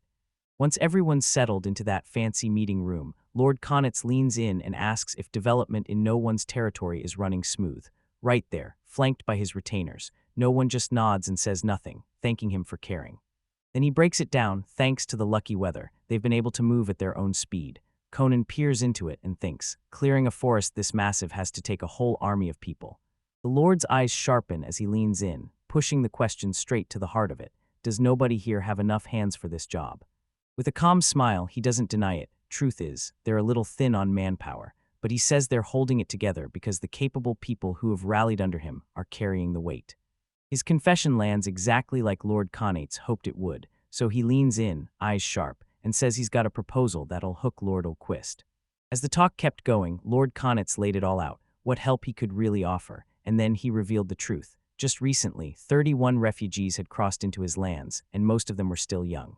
He leaned in and listened hard, eyes narrowing as the new info hit, and the implications started clicking into place. The young lord instantly caught the real meaning. Knitz was urging him to take those refugees into his own lands, and the older lord nodded, openly grateful that he understood so fast. Lord Conan slumped onto his desk and declared that these refugees were exactly the sort of manpower nobody wanted. Then he snapped back to the memory that no one could ignore. He was only 15 when he got exiled, and that bit about his youth hit like a punch. Inside, Konitz shrugged him off as some brand new grown-up boy, easy to control, like a puppet in his palm, and to him this whole negotiation was nothing but kids' play. A confident grin finally hit his face, and he nodded, because from the outside, this looked like a sweet deal for both him and Lord Conan. That unusually cheerful yes blindsided the older lord, and for a second he just couldn't find his voice. Nobody bothered to spell out why, because deep down they all knew it'd be hard to swallow an entire wave of refugees at once, especially with his current people watching how it might hit them. So Lord Knitz just shrugged and said, "My lands need hands, and the best part." He was thrilled their goals matched his so perfectly. With a steel-cold stare, he snapped that he'd gladly take the proposed. Hearing the formal acceptance, Lord Konitz leaned back with a satisfied grin. He didn't buy anyone else's take, because this was the perfect match of their shared interests. He lit up at sealing a deal that would help them both, and he swore they'd keep building a strong relationship from here on out. Forward, when he finally left, nobody thought the negotiation mattered. He was convinced Lord Knit already knew everything about him, since Knit had likely dug into the history of the neighboring lands that used to belong to House Kivifa. He felt it, and then it hit him. Konitz had probably linked this to his messy past with his father, whose scandals were legendary, especially the story that no illegitimate servant's child ever slipped through, and that he was born before the Earl and still took a rightful wife. Matilda sensed his tension and panicked, wondering if Konitz was about to start whispering rumors about his back. Back in his study, Lord Konitz swirled his drink and replayed the meeting in his head. At first, he dismissed Noah as just another one of Count Kivefolt's pathetic embarrassments, but now he admitted it. The illegitimate son was far sharper than his father. Noah, for his part, even agreed the offer was damn good for both of them, smiling because their interests finally matched up so perfectly. Neatly, his mind kept racing, dissecting every move while no one even tried to approach him. Knitz finally clocked it. The young man read his situation like a map, seeing he was running low on subjects. And instead of selling it as some favor that would leave Knitz in debt, no one framed the whole deal as a clean, mutual match of interests. Even with that crushing tactical edge, Ulquist never once fought to take the better ground, because the young lord already knew exactly where he belonged. Knitz stared at that unnamed document with its blank crest and instantly made his move. He'd have to rethink everything about Ulquist once and for all. Upward everywhere else, the day's tension clung to the air like a thick fog, draining everyone's energy until exhaustion hit hard. He figured it out once he saw himself. That calm mask he wore shattered completely, and his eyes went wide as he finally admitted, "I'm freaking nervous." Nervous as hell, he snatched Matilda with frantic hands, blurted that it was terrible, and demanded she check his shaking knees. Then Matilda stared at his total meltdown and said he looked exactly like a baby. He finally exhales in pure relief, collapsing back into his seat, and Matilda, standing right there, smirks that he didn't look nervous for a second. So yeah, nobody. About to admit that if that's how it looked, then he is. Relieved, he thanks her, then immediately asks for water, because those negotiations finally wrapped up the right way. And when he says that gaining 31 people is a total godsend, you can tell he's just relieved they're still there despite being so. With the argument finally over, nobody rushes to bark the order to head back to the domain, until everyone starts scrambling to set everything up for the newcomers, and a loud, eager cry bursts out in agreement. Soon enough, he shows up before the battered travelers, raises a banner with his family crest, and officially introduces himself as Ulquist, the lord of these lands, welcoming them with a thunderous, "You're mine to guide, and I'll get you." His gaze locks on his domain for a beat, then snaps to a young man with a tired, worn-out look, asking if he's the group's representative. The man nods and introduces himself as Edgar, saying he was once the village chief's heir to the family. Everyone just stares at the young man with empathy, and no one even has to ask if he'll tell his story. Edgar solemnly agrees. He nods and kicks off his tale, telling me how their frontier settlement got torn apart. First, the local lord's manor fell in an attack, then their village got hit right after. With nobody left to lean on, they bolted north, hunting for a fresh home until they finally reached. Lethvik. Edgar's expression contorts in agony as he keeps going, explaining how a few villages along the route welcomed families with tiny kids, but most couldn't make it through the long, brutal start of the journey. He points at the small cluster of survivors and tells them, "When you first ran, you were over 50 strong, and now look at you." With grim finality, he admits the truth. His father and the other village elders fought just to buy them a chance to flee, and they're almost certainly gone, and then he drops the worst blow of all. They have nothing left. Nothing left. When Edgar finished his story, nobody even bothered to look at the grieving refugees. Their grief hung in the air like a heavy storm. Then it hit him. This wasn't only about manpower. These people were chained to bitterness, the same way he once was. They deserved a real shot at happiness, and right then and there, he vowed to give it to them. And yeah, that vow for their safety wasn't some risk-free promise. Just like the guys had told him on that carriage ride, Yuri warned that someone could go after Count Kivifelt by aiming at None, and None brushed it off. Mike shot back, dragging up what happened to them before and flat out saying high nobles get dangerously bored. None finally admitted the cruel truth. At best, he could end up as fodder for gossip, because in that moment, none of it even mattered. His voice tore out of him, raw and shaking, and he blasted at the stunned refugees, begging them to chase happiness. He swore right there that he'd lead them into a brand new life as people of the Ulquist territory, and as their lord, he promised to do whatever it took to make that. Reality shifted, and he shot his hand forward, eyes cutting through the crowd as he announced, "From this day on, we'll all walk the same road together, so we can live happily within my." His lands echoed behind him, and relief hit like a wave, his heart feeling shattered with the grief they'd carried. The refugees surged in, crying his name, Lord Noan. They thanked him nonstop, swearing they truly believed their lives were done, and promising they'd never, ever forget his kindness. And he was totally blindsided by how openly the feelings poured out. He froze on the spot, rigid as a plank. Matilda clocked it right away and hurried over, asking if he was okay. In his head, he admitted he absolutely was not.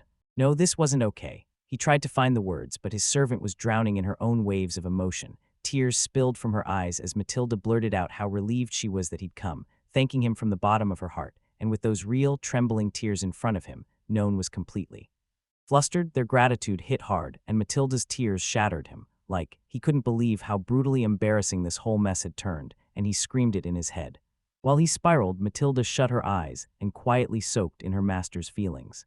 Growth. From up close, two of his mercenaries clock what's happening and trade a quick read. The bald one snickers that their lord can ramble for ages about wanting to be adored, yet faceplants the moment it actually happens, and his buddy grins right back, saying they've really got the funniest boss, right as the refugees start joyfully tossing around a mortified, known as into the air. The bald warrior kept his eyes on the celebration, wearing a knowing grin that said he'd seen it all before. On his face, a young woman in a military uniform locks eyes with him, then grins with warmth, stunned by how unbelievably happy he looks, yet one single word keeps clawing at her mind. But then the scene flips into his private thoughts. Nobody even notices the danger in the path he's taking. He knows that if he spills the truth about where he came from, he'll drag his father's disgrace into the open, and that's basically the same as picking a brawl with the mighty House Kibefeld. While the uniformed woman keeps talking, she insists even Viscount Knitz wouldn't waste his time with dumb feuds between nobles, so her verdict lands hard. He's not about to clash with anyone for no reason.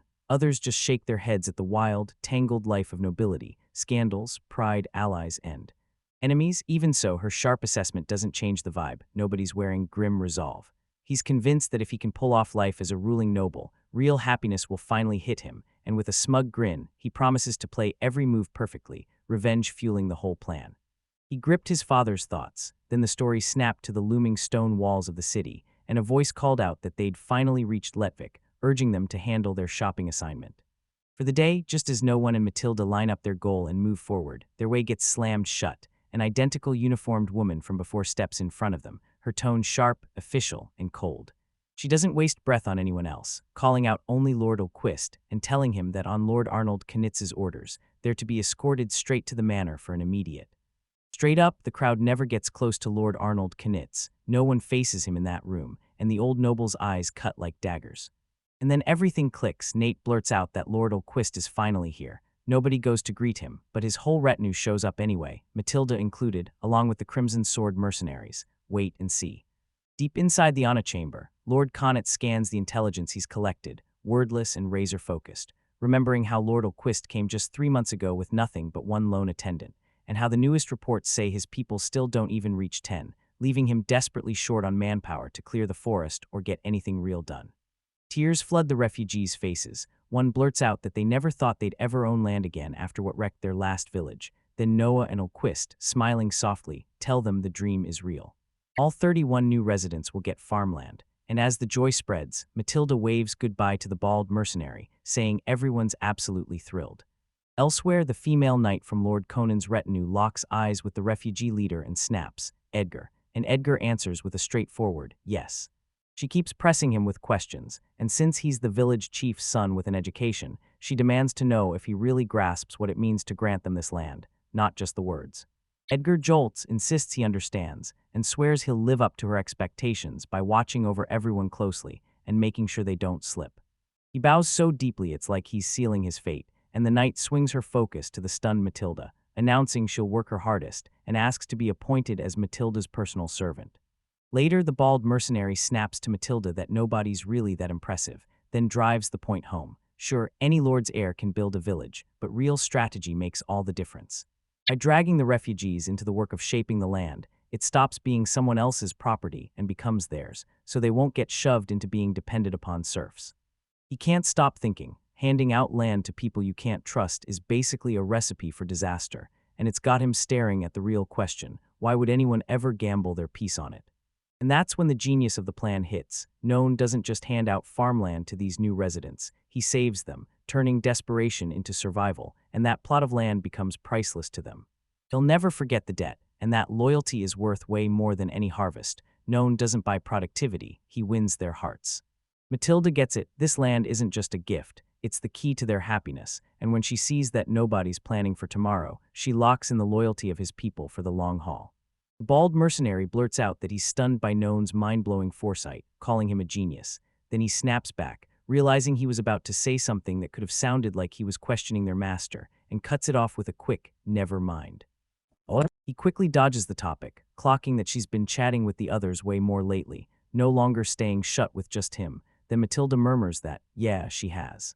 The Viscount Knitt's retinue's night girl tells the bald mercenary why she's here, saying his plan needs her best course of action, and even admits she's still training. Then he just listens, a faint smirk tugging at his mouth as he takes her words in. Inside the command tent, nobody slouches with arms crossed and stares into space. He's locked in, running the numbers, weighing his kingdom's finances, and mapping out what comes next for his domain. He fires up his mental calculator. His dad's severance is still there, and the hunting brings in a little, but it still isn't close to enough. He rips open the grim truth to his followers. In just half a year, dead of winter hits, no money for proper housing, no workers to build it, just cold air and flimsy tents for everyone. Matilda and the younger girl gasp, already picturing the deaths they're about to face from. Freezing winds howl and the situation looks grim, but nobody's giving up. He vows to build even small huts with the wood they've got, fighting for real, warm homes so his people won't have to endure misery. His subordinates watch him in awe, hearts stirred by his sheer dedication. His mind slips into a sweet daydream of tomorrow, his people sprawled in cozy, fluffy beds, soaking in warm baths and living easy in 2-story homes, while his followers stare at his blissful face, moved by the heartfelt wish that's lighting up their world, just as the sentence cuts off. His thoughts drift in peace, until a female knight speaks right behind him, and he nearly jumps out of his skin. She stares and asks if he truly plans to pull all this off in just half a year. Year later, Noah drops to his knees, unrolls a map on the ground, and confidently tells them he's got the perfect plan to raise the money. Then he points to a specific spot and swears they'll hunt for a mineral vein in the Restio mountain. This map lays out the land like a battle plan. Olquist territory sits in the northwest of the Rotable Kingdom, deep in the Bezelgrave forest, while up north the kingdom is hemmed in by the brutal Restio mountain range. He lays out his plan, saying the Restio mountains, packed with rich mineral deposits, hug the kingdom's northern border, and even if they can't pinpoint the vein for sure, chasing it is their best, most realistic shot. Action, he springs the whole plan into motion by rallying his key crew. The bald mercenary nods and says the mountains are only about a half-day trek. The guy in the vest chimes in that with the refugees' extra hands, they can actually pull off the survey. Nobody buys it, and they settle on a messy fix. Grab some people from the new town to help, then send Radley and Edgar to head out and continue the investigation. Investigation time. Once the assignments get announced, the female knight from Conan's faction jumps in and asks straight up if she's supposed to join the survey too, then adds that the golem would be perfect for hitting those attacks. The bald mercenary cuts her idea off on the spot, bluntly saying Lord Nolan would peg her as dead weight on a mission, and the knight recoils, visibly hurt by his words. Darkness closes in, and when she stumbles backward, nobody steps in to catch her. He finally sees the mercenary's angle, but snaps that her little shopping trip already burned their time, and her feet are probably still aching. She squirms with pure embarrassment at the jab. Then his face hardens, no jokes, no games. With absolute conviction, he shuts it down. He won't just hand off the tasks he personally kicked off to us. His resolve starts to sway the mercenaries, and the guy in the vest bursts into laughter, urging them to take him along to see what he's really made of, while the bald mercenary just exhales, resigned. The nation, the very next day, the brutal trek finally hits, deep in the forest. A battered, exhausted man drops to the ground, and the female knight cries out his name. An alarm blared, then they hauled him back. He slumped against a tree, wrapped in bandages, as Matilda bandaged his wounds and snapped at him to stay silent. Behind them, the bald mercenary just watched, one hand pressed to his head, looking utterly fed up as he muttered in aspiration. He stares at the ground, drowning in shame. Matilda rushes in with an apology, admitting she can only keep tugging at his leg. Nobody dares to think it, but in this condition, there's no way he's even remotely qualified to be a lord. The bald mercenary just glares at him, his face saying everything. When the group finally stops, a bald mercenary snarls through a grimace. This road is brutal, and he snaps that without a proper path, they'll march for kilometers through the forest, then fight even nastier mountains that wait for them ahead. Terrain, he swivels toward one of Lord Conan's female subordinates and declares that just one look at their bodies makes it crystal clear who will be assigned to the mountains, because the mercenaries have the sturdy arms and legs for the job, so there's no reason for Lord Conan to break a sweat. Himself, at his blunt words, the subordinate drops her gaze, disappointment clouding her face as concern hits her hard, and when the mercenary spots it, he drops to one knee beside the log she's sitting on, lowers his voice, and makes it crystal clear. He's not trying to drag Lord Nolan into this. It's a crushing burden. His words slam into her mind and make her stare at how nobody truly knows what he's lived through. She remembers him locked up in a tiny house until only a few months ago, and she knows it'll take time for him to rebuild the strength he needs to cross that mountain. Paths, she barrels on with her thoughts, realizing that while he'd been trapped physically, nobody devoted themselves fully to his studies, so now he's sitting on knowledge that's downright impossible for someone of his. As he returns to the present, the mercenary finally catches her drift, admitting that he and his crew don't have that kind of know-how and that they're too old to build it from scratch now, but fully recognizing how rare and priceless that unique knowledge really is. Meanwhile, another crew of mercenaries huddles up and debates their roles, while I point out that sure, Bart grabs more attention, but she can't fake the same charm Radley can, and Radley just says it comes down to putting the right person in the right. The bald mercenary presses onward, voice rock solid, saying that watching their Lord Noan fight to break out from the front lights a fire in everyone to keep moving with her. He insists the mercenaries put all their faith in Lord Noan, then demands she and the others trust them, too. In return, he throws out the declaration, and it hangs there, buzzing in the air. The female subordinate tilts her gaze up, and you can see her face soften into quiet understanding as it clicks. Her eyes harden with reluctant surrender as she finally nods. Fine, I'll stay behind this time. And just like that, she can. Matilda concedes as she resigns herself to the task, then wraps her arms around her from behind, spilling her own joy, while the subordinate quietly fumes inside because she'd really wanted to stick with the main group to offer her smarts. Support, while Yuri and his mercenaries stare down the rocky ground at the expedition site, he smirks and says he can pull a little magic out, right as one of his men blurts. Lord Noah, right when the call hits, snaps awake, sitting up as he recovers and fires off. Mai, can you hear it? Mai says she can, clear as day, Yuri's voice ringing straight into her mind, and Noah realizes this is the first time he's ever used this kind of magic during. An assault hits, then he snaps his focus to the real target. All right, time for the main event, he says, demanding to know if they found that weird rock formation that was. They were hunting for it, and Yuri's voice snaps back, saying they finally hit pay dirt. Right there on the rock face, a chunk of stone is stained a sharp, unmistakable blue. For a second he thinks crystal. But then it clicks fast, because it isn't a crystal at all. He's dead gone. From his isolated spot, he won't just sit there. He makes it clear to me that Yuri can use dialogue magic, so they can talk across the distance through telepathy, even if it's no replacement for a real specialist. Then he shoots the question back to the team. What are the rock's properties? Can it be scraped like something soft, yet still be hard enough to? He sharpens the blade, and when the confirmation hits, his face splits into a wild grin. I did it. He yells. The mercenary's voice checks the rock's texture and demands the next order. Euphoria floods him so hard that nobody even bothers to scold him, and he orders them to bring back a sample, because he's sure his prediction was right. He's right. He slams his hands together with pure, triumphant certainty, already picturing that raw lapis lazuli ore in his mind, and declares this is a massive find that's about to flood their domain with unimaginable wealth. In a memory from his youth, nobody ever mentions his mother, Violet. In the Kiva-Felt household, she drifted around like a ghost, hated by the main wife and trapped in a gilded cage of luxury, silks, fine clothes, lavish feasts, and pricey furniture her wealthy merchant family shipped in. And just to keep herself from becoming the next target of jealousy, she had to sit down with her little son and have hard, serious talks with him. Tucked among his mother's things were dazzling lapis lazuli ornaments, plus paintings made with a jaw-dropping, rare pigment ground from precious gemstone powder, and he remembered just how much she adored lapis lazuli. The lessons she poured into him, how to judge these items, spot their true quality, and watch their value skyrocket once they're turned into pigment, got carved so deep in his mind they'd never fade.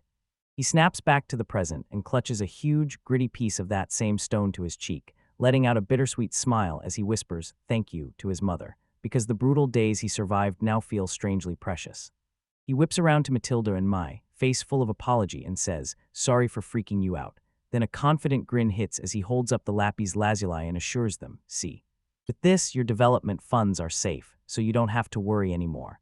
He points out that the stone Yuri and his crew hauled back, at its current weight, is worth roughly a commoner's entire yearly income, and when he says it, both Mai and Matilda freeze, wordless. Nobody even needs to spell out that the price will shift once it's sold, because it's already way more than enough for what they need, so Mai just stares and blurts out how unbelievable it is. Mai covers her mouth and her mind races with 1,000 possibilities. She blurts out what they could buy with that huge pile of money: a house with a second floor, a soft, fluffy bed, a real proper bath, and by the time her practical list is done, nobody can even breathe for a second. His shot opens up to a wide, joyous grin, and the truth hits him. She's right, and this is the moment their dreams finally start to stretch and grow. He lifts a framed picture of a grand life, proof of their fresh goal, while it hits them. A whole new chapter is about to explode into their lives, tearing past the limits of everything they used to know. Later on, Yuri comes back with the results of his talks with the Miles Trading Company over the lapis lazuli, and None, grinning like he just won, throws up a victory sign and brags that it went insanely well. He broke down every detail of the deal, admitting he'd been genuinely drawn to gemstones, but made his first move as a total ruse. Benedict, the merchant, swallowed the story that a penniless noble was just trying to look important. And that mistake let them step right into the wrong game, because nobody expected him to use it to seize control.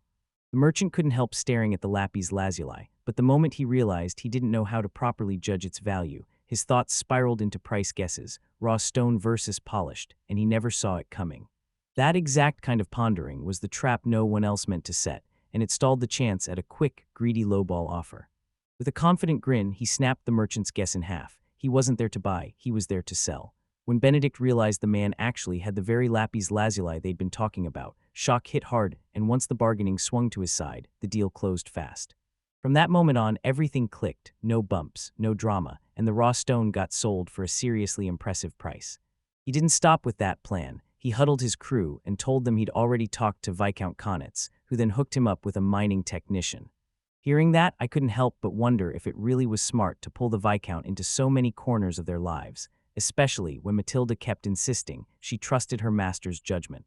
Matilda practically bounced with excitement and asked where they were going next, yet nobody said a word about the plan, because Benedict had pointed them to a solid construction firm, and now they were rushing to the Ilquist territory to talk about building housing. Inside the firm, he pitched his wild plan to the foreman. He needed homes built for 13 commoner families before winter hit, with more expansion coming right after. Then he dangled his secret weapon, his golem for the heavy lifting, and the foreman visibly flinched like he'd just heard a thunderclap. When they asked if that kind of timeline was even possible, the foreman steadied himself, flashed a confident grin, and said, "Give me enough hands and the right supplies, and we'll finish early."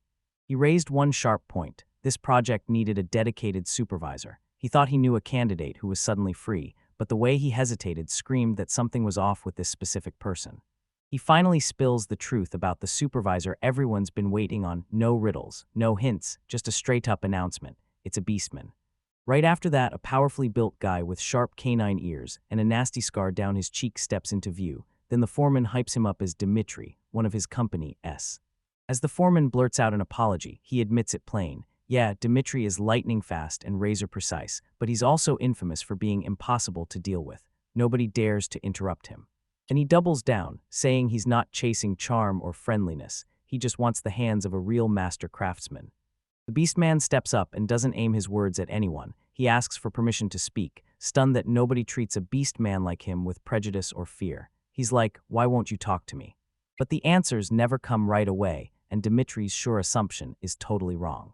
Before he can even finish, Matilda barrels forward with a serious look and demands her own turn to talk. Then she bluntly points out the obvious. Right behind him stands a Beastman slave who isn't anybody's attendant. The shock hits the four so hard you can practically see the panic spread across his face. "Norman," she blurted out, claiming she's the perfect servant who backs her master, right as Dimitri finally caught the meaning of it all. He nodded and said he'd take the job, swear he'd do every task she asked for, even if in his mind it's basically just worth the trouble. With the deal locked in, the crew kicks off construction, beast people hauling brutal weight through the open sky while the whole site roars to life. Even with Dimitri accepting the role, one nagging thought keeps gnawing at him. This setup is nowhere close to real trust. As she watches the crowded work site roar around her, Matilda can't stop thinking about the power struggles between people. Beastmen workers eye the locals warily, and the townsfolk give them cold shoulders right back. So the construction moves forward, but the community never clicks into place. Then his focus snaps right back to the same problem Matilda was wrestling with. He tells his companions that in a world run by power, the weak don't get warmth in return. They just get resentment or fear toward their masters. So yeah, it's no surprise the beast people won't exactly roll out the welcome mat for me. That brutal truth hits hard, like a sight of captive beast children packed behind cage bars, huddled tight, their spirits crushed and fading. Broken then, as the silence crushes in, Mai looks him straight in the eye and says it. The reason they aren't chasing her, a wanted fugitive, is because she's tied to him, and that hits him hard. He just keeps thinking.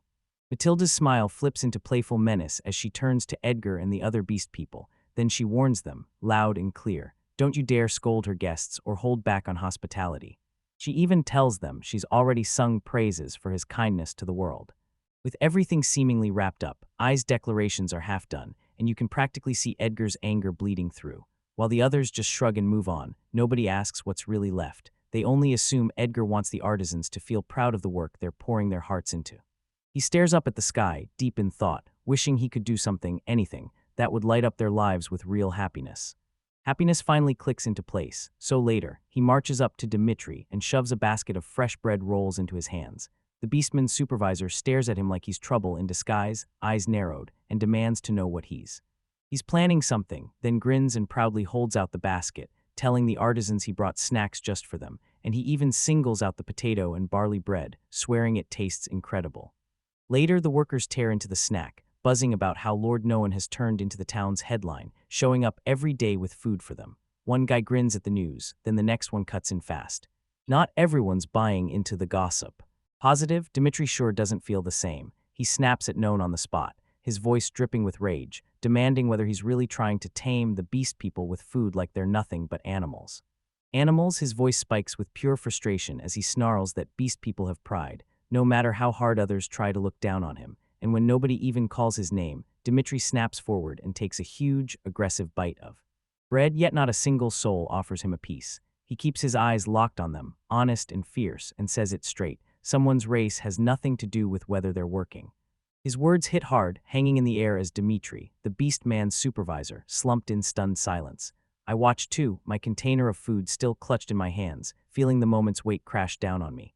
Finally, Dmitri lifts his head, and that tired, resigned look settles on his face. He straight up declares he's beaten, admits he's fully confident in his own arm, and says he'll personally handle the domain's houses because nobody else can match his skill. With the matter finally settled, nobody even dares to ask whether he's satisfied, because Dmitri, arms crossed and locked in, already declares, I am. And right then, he insists this is what finally lets the Olquist domain start living like a truly civilized place. Sometime later, Maya and Matilda stand side by side, staring out over the cleared stretch of land. Mai smiles softly, turns to Matilda and tells her she's wonderful, and Matilda just nods in agreement, steady and sure. They steal a look around and then lift their gaze to a massive, brand-new mansion, so grand it practically hums, while Matilda beams and tells them this is a perfect residence, worthy of a. Once he really understood, the house started telling on itself. Inside, laundry baskets sat there like they were about to be dressed, and domestic life was suddenly everywhere. Washed, the new comforts hit like a blessing, finally peace. I sink into a warm bath, sighing like I found heaven, and as I unwind, Matilda gently scrubs my back, and the two of us soak in that long-awaited calm together. Peace, she blurts it out like it's still unreal, staring at Matilda and asking how they can possibly believe that just 6 months ago they were stuck in tents, while my mind races at the fact that their dreams are finally taking shape, and Matilda nods softly, her thoughts drifting toward. With a glowing, heartfelt smile, Mai declares her unshakable loyalty and vows to chase Lord Nolan's dream, no matter where it leads. Then she whirls her attention to Matilda, her face turning gentle as she thanks her for everything and tells her he loves her. Under a sky packed with stars, their brand new mansion rises like the future itself, and right when it lands, a fresh question hits. What dream will they chase as their very next reality? Under the moonlight in Ritvik's territory, Anna, young and curious, sits with a book in her hands, and when you ask what she's doing, she grins and tells you she helps out at her family's shop. From up on the sidelines, the subordinate of Lord Konitz watches closely. She's noticed Lord Nolan has been coming back as a regular for over half a year. Back then, it was just Nolan and Matilda, but now he's taken in refugees, rolling up his sleeves to build them houses. Back in the shop, she gazes at sizes with a wistful ache. She's never once left Ravik. When she hears everyone else's travel tales, her longing for the outside world explodes, a world she's only ever read about in books. Her sweet daydream gets ripped apart the second. A voice blasts her name, yelling for help, and she jolts so hard it's like her whole body got shocked. She calls back with a confident yes, but her eyes won't let go of the big, heavy truth, and suddenly it hits her. Her fate is already locked in, meant to unfold completely right here in this town, inside this very house. Elsewhere at a brand new house still smelling of fresh work, Mai leans in and thanks the bald mercenary for getting their home finished first. He waves her off like it's no big deal, saying the other houses are almost done, but he had to put her and their leader at the top of the list. He drops into a heavy, thoughtful silence, his face set and grim as he wrestles with something dark about her. Right when Yuri's mind is about to drift, their leader suddenly barges in, yanking everyone back to reality, and Mai blurts out, "What?" as the bald mercenary spins toward the front. With perfect timing, he drops to his knees before me, eyes locked on hers, and pleads, "So, will you marry me?" Suddenly, his bold proposal hits like a lightning strike, and I'm left totally speechless, while her comrades stare in shock as she stammers, trying to make sense of how fast everything just flipped. Shock hits her first, then heat floods her cheeks, deep, undeniable blush. His hands cradle her face so gently, and she answers not to him, but to the presence hovering right past his shoulder. "Yes," she whispers, "let's be happy together, Yuri." The whole mercenary crew explodes into celebration, and suddenly wedding talk is flying, grand ceremony ideas, massive party plans, everything to toast the couple's bright new day. One bald mercenary grumbles about being too sentimental, but the rest just cheers because the choice is already locked in. Then, no waiting, they start setting everything in motion right away. But reality doesn't care, it always hits back hard. Cruel, and meanwhile, Olquist isn't buried in some dramatic dungeon. He's buried in paperwork, and it crushes him. Running the Lapis Lazuli mine, wrestling the funds that keep ballooning, renewing contracts, sorting assets, crafting budgets, and directing golems for the next big breakthrough, until the sheer tsunami of chores groans, there's just too much. The crushing weight of his duties finally breaks him, and he face plants onto his desk, utterly spent. After a beat, he drags himself upright and slips back into the chair, weariness on his face, but determination burning strong. Just as he starts slipping into sleep again, Matilda slips into the room, moves straight up to his desk, and softly calls his name. He jolts awake with a gasp, and Matilda shoots him an apology as she rushes in. She offers him tea to help him settle back down, and he tiredly waves her off. Right then, a young aide burst in with a document and shouted that he had a report for Lord Noah, only for Noah to brush him off, still worn down, saying he'd read it later and offering his thing. He stayed hunched over his desk, eyes locked on a mountain of paperwork, until an aide marched in saying, straight to his face, that Lord Noah was pushing himself too hard, that he needed to stop and take a proper tea break, and that Bart and the other retainers were all genuinely worried. Noah didn't snap back, he just nodded quietly, caught up in his own thoughts. Cern sprinted ahead, but his mind was already racing somewhere else, stacking up the crushing jobs waiting for him. Yuri barely helped with the mining, the former refugees were busy planting and harvesting, and those ex-garrison members still had to be hired and organized the right way. It was too much for him to carry alone. Alone, you stare at the obvious answer, then you can't help wondering if hiring dedicated retainers to handle the paperwork would finally make everything easier, but that thought dies on your tongue. It was done then a fresh idea lit up his mind, his eyes snapping open with purpose. Time to start recruiting again. He immediately thought of someone he'd met before, the perfect fit for the job. So he made his choice, and that bold move shoved him straight into the Clavel Trading Company, right inside the Ret Vic territory ruled by the Knitz Viscount. As soon as Noan stepped inside with Matilda and Yuri, the shopkeeper lit up and greeted him with a smile, calling Eliza's name as if he knew her for years. Then Eliza welcomed Lord Noan too, saying it had been far too long since he last came by. Visit, he leaned in, apologized for his recent absence, thanked her for sticking with him, and then cut straight to it. He had something urgent to discuss. Eliza, now genuinely curious, urged him. With a tight, forced smile, he told her his domain was in serious trouble and desperately needed someone who could handle administration and accounting. Then he turned to Eliza and asked, point-blank, if she knew anyone who could fit the bill. He finally fit the role, then Yuri beside him started snapping the plan into place. It hit him hard. Nobody was trying to use Eliza's connections to hunt for a capable administrator willing to uproot and move into his new territory.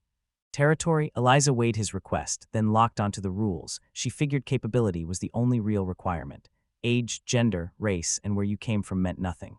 As she confirmed it, her assistant Anna kept quiet from the back of the shop. Matilda's employer, Eliza, flashes a thoughtful frown and turns to her, then blurts an apology. She can't name anyone suitable for Lord Olquist's needs right away. She muses that in Rhetoric, anyone who can read and do basic calculations can land solid work fast. Matilda nods along, pointing out that most capable people probably already. Eliza spins toward her assistant and snaps, Anna, tell me who's great at accounting. The question hits Anna like a punch, and she blurts out a stammer, eyes wide and face burning with pure panic. Heads up, Matilda spots the exchange from the side, and a bead of sweat instantly forms on her temple as she feels the whole mood snap into something new. Nearby, nobody even notices as the moment plays out, quiet, unsettling, and impossible to read. He flicks a faint smile to Matilda and says it looks like he asked for something weird, then he gestures like it's his turn. Just as they're about to depart, he turns to leave, then Anna's determined voice slices through the moment. Ah, excuse me, Lord Noan, she calls, sprinting right up to him. To stop him, she steps right in front of him, face set and unshaking, then with fearless certainty, she blurts out about your move, would you please let me? Anna's sudden outburst hits like a bomb, everyone freezes. What? Eliza blurts, demanding to know what Anna's even talking about. Anna doesn't slow down. She turns straight to her employer and insists she's dead serious. She wants to go to no one's territory. Eliza, horrified, can only tell her to be quiet. Eliza yanked her assistant aside, her voice turning sharp with worried authority, and told Anna this wasn't some sweet fairy tale adventure her late father used to spin, and it sure wasn't the glossy songs those traveling minstrels used to sell. She leaned in and pressed the truth. Did Anna really understand what it meant to live with Lord Olquist? And as the lecture droned on, nobody noticed Matilda trying to say, quietly, that she didn't know anything about that. Eliza keeps pressing, voice sharp and certain. She insists the Olquist territory is still growing, a rural backwater nothing like the established Viscountcy of Knitz, and she lays into Anna for getting swept up in a recent flood of flattering. Rumors swirl, but Anna digs her heels in against her employer's worries, her face blazing with resolve. She admits she gets the risk, yet she insists this is a once-in-a-lifetime shot. She spent her whole life in Retvik as a merchant's daughter, a road picked for her since day one, and this is the first time, and likely the last, she'll get to steer her own destiny. So she grabs Eliza's heart in her hands, calling her mother, and begs to be allowed to live her life her way. just this. Eliza's voice breaks, her heartfelt plea hits like lightning, and Eliza snaps her hands over her face, letting out a long trembling. Anna slumps in defeat, and the moment she sees it, hope sparks across her face. Eliza wipes the tear from her eye and nods, admitting that if Anna is truly set on going, she won't stop her, praising how mature and strong her young friend is. She finally breaks and she agrees to let Anna go on one brutal condition. Anna has to sit down with Lord Noan first and earn his approval. She pushes her to wait, stop rushing, and listen to every word he'll say. Anna's stunned with relief, and she blurts out her thanks over and over to her. Or profusely. Meanwhile, as they travel, Matilda can't help asking why he never checked in with Anna before saying yes, especially since he looks thrilled with how it turned out. He admits he never planned to pull Anna into this, but deep down, he's always been hungry for a world beyond his own. He clutches his own sphere, grins, and tells Anna that when it comes to moments like this, your own will decides everything, and he's thrilled she's the one choosing to take it. He pushes onward, saying this move isn't just for him, it's for Anna too. After finally working up the nerve to apply for the relocation, she deserves more than a roof over her head. Unlike the other former refugees, Anna still has a home she can go back to, so handing over shelter alone doesn't feel like enough. He insists he needs to give her a bigger blessing, though he admits this is only one piece of the whole picture. With his explanation done, a confident grin spreads across his face, because he's certain all of it is the only way to forge a real bond of love with himself, the Lord. And his people, just a little later, a voice cuts in, asking what's wrong. Nobody says it's nothing. They just sit there because the work ahead suddenly looks way more brutal than before. Easier, a few days later the scene flips and Anna, worn out but unshakable, strides up to the desk no one owns. He's buried under mountains of documents. She drops a finished pile in front of him and says she's finally completed her first review of the materials. She waited, staring at the room, as no one even bothered to review the documents she'd prepared. Then his cold skepticism cracked, his face lit up with real surprise. He looked at her work and declared it perfect, straight up admitting it was far better than anything he could have pulled off himself. Warm, quiet pride flooded Anna's chest as she finally realized she proved herself. Then that calm, hidden pride exploded into a bright, confident grin. Noan looked up from the papers, let out a huge breath, and told her he was so glad she showed up, because from this point on, he was counting on her. Anna's resolve surged. She clenched her fists and swore she'd give it everything she had. Seated at the head of a long table, Lord Nalan Olquist, ringed by his most trusted retainers, rips the executive meeting into motion with a formal call to order. Yuri, the mining operations manager, goes first. She confirms the months of Lappy's lazuli extraction ran without a hitch, then reveals the mining team already sent in a proposal to move into the territory and kick off full-scale development. Pence trails after him, the manager of public order, and tells him, "Quiet month, citizens stayed calm." Radley, running the patrols, nods along, saying the streets around there stayed peaceful too, and that his job mostly meant smoothing over little scraps before they ever blew up. Next, Edgar, the agriculture manager, slams his proposal on the table for the coming year's farming plan, declaring their top mission is to crank up the potato harvest, and he's got neat, ready summaries for plenty of other crops too. Next comes a report from Bart, the foreign affairs and intelligence chief, who claims he checked out Retwick and found a subjugation force quietly forming to target the Eastern Orc nobles, and then steps in, saying every household's potato recipes have been passed around the whole community, while new mysterious food experiments are still underway. Anna, the finance and admin manager, tails them in and drops her findings with a confident smile. She's pulled together the data on every food type and the stockpiles, and she swears they'll get through winter just fine. Then she turns to Noan and demands he review next year's budget proposal. He drinks in every report with a smug little smile, while nobody realizes Dmitri and the beastly craftsmen are already begging for new housing, and he's quietly pleased because that demand keeps rolling in. As the meeting drags on, Matilda, his vice commander, furiously scribbles notes, and nobody stops to wonder just how valuable these regular info sessions really are, until he finally leans forward and demands, "All right, does anyone have final proposals?" Matilda shoots her hand up and locks eyes with Lord Noan, saying the residential area's thriving, so it's time to give the land an official, proper name. Her big proposal lands, and everyone weighs it in thoughtful silence. Then Bart blurts out that Olquist residence is clunky and hard to say. My jumps in saying a real village name would make things smoother with outsiders, and Edgar nods along, pushing them to lock in an official name. Nobody at all in Olquist's mind seemed to take that proposal seriously, his hand still on his chin, as he admitted the moment the territory grew, it would have to become a domain, but a domain's name wasn't something you could lock in that fast. Right as he started sinking into his thoughts, Matilda burst forward, practically glowing with energy, and said she'd be thrilled to pitch some name candidates for his choice. Then she added with 2 excited claps, "I've already been dying to do this." She then shot up a sign and boldly suggested that, in honor of Lord Nolan, the whole territory should be named Noina. You could only sit there, totally stunned, staring at the suggestion like it blew your mind. Frozen in silence, Matilda burst into a fierce argument, claiming Lord Ulquist was the true cornerstone of their new home, and that his name had to be carved into the domain's future forever as it grew and evolved, because it was a brilliant plan. The others burst in right away, yelling at him to hold up, one mercenary calling the idea perfect, another swooning over Matilda's sweet, straight-from-the-heart message, even if it might have been a little too blunt. They all still agreed on one thing: a name tied to a lord everyone remembers was what mattered, and it would win over the citizens for sure. Yuri didn't ask anyone outright if he hated the idea, but one of the other mercenaries leaned in and said, "Relax, lords do this all the time." Then they reminded him that the very first Lord Retwick named a town after himself too. Not a single soul inside him spiraled into panic. The whole thought was gut-wrenching, like if he did this, people would swear he was so full of himself that he'd slap his name on a place and leave behind a legacy he never wanted. He wasn't trying to win the crowd's love or carve out a monument to his own ego. He squirmed in embarrassment while his senior subordinates, smirking through barely hidden amusement, couldn't resist teasing their young lord. A few days later in Retwick, the Knitz territory's capital, Lord Arnold Knitz lounged in his mansion and snapped to one of his aides, demanding to know what happened to that exiled alchemist. He sits across from his subordinate, face set in stone, and grills her about her visit. Then, right as he says he has something to tell her, he stops cold and wonders why she showed up so suddenly, because this doesn't feel like a simple update. Guard boom, she flushes with heavy embarrassment and blurts out why she's here. Their very first territory has officially been named. With obvious reluctance, she drags out a sign and stammers the title reads gave, Lordship Noina. "Yeah, I get it," he keeps his cool and asks if that's truly the only reason she's here, and she nods, staring anywhere but his face, admitting, flustered to the core, that she's embarrassed about the whole thing. Then the story snaps back to a shocking moment of comfort. A bald mercenary sends chills down the air as he steadies a frantic man, places his hands on his head, and murmurs sorry to his lord.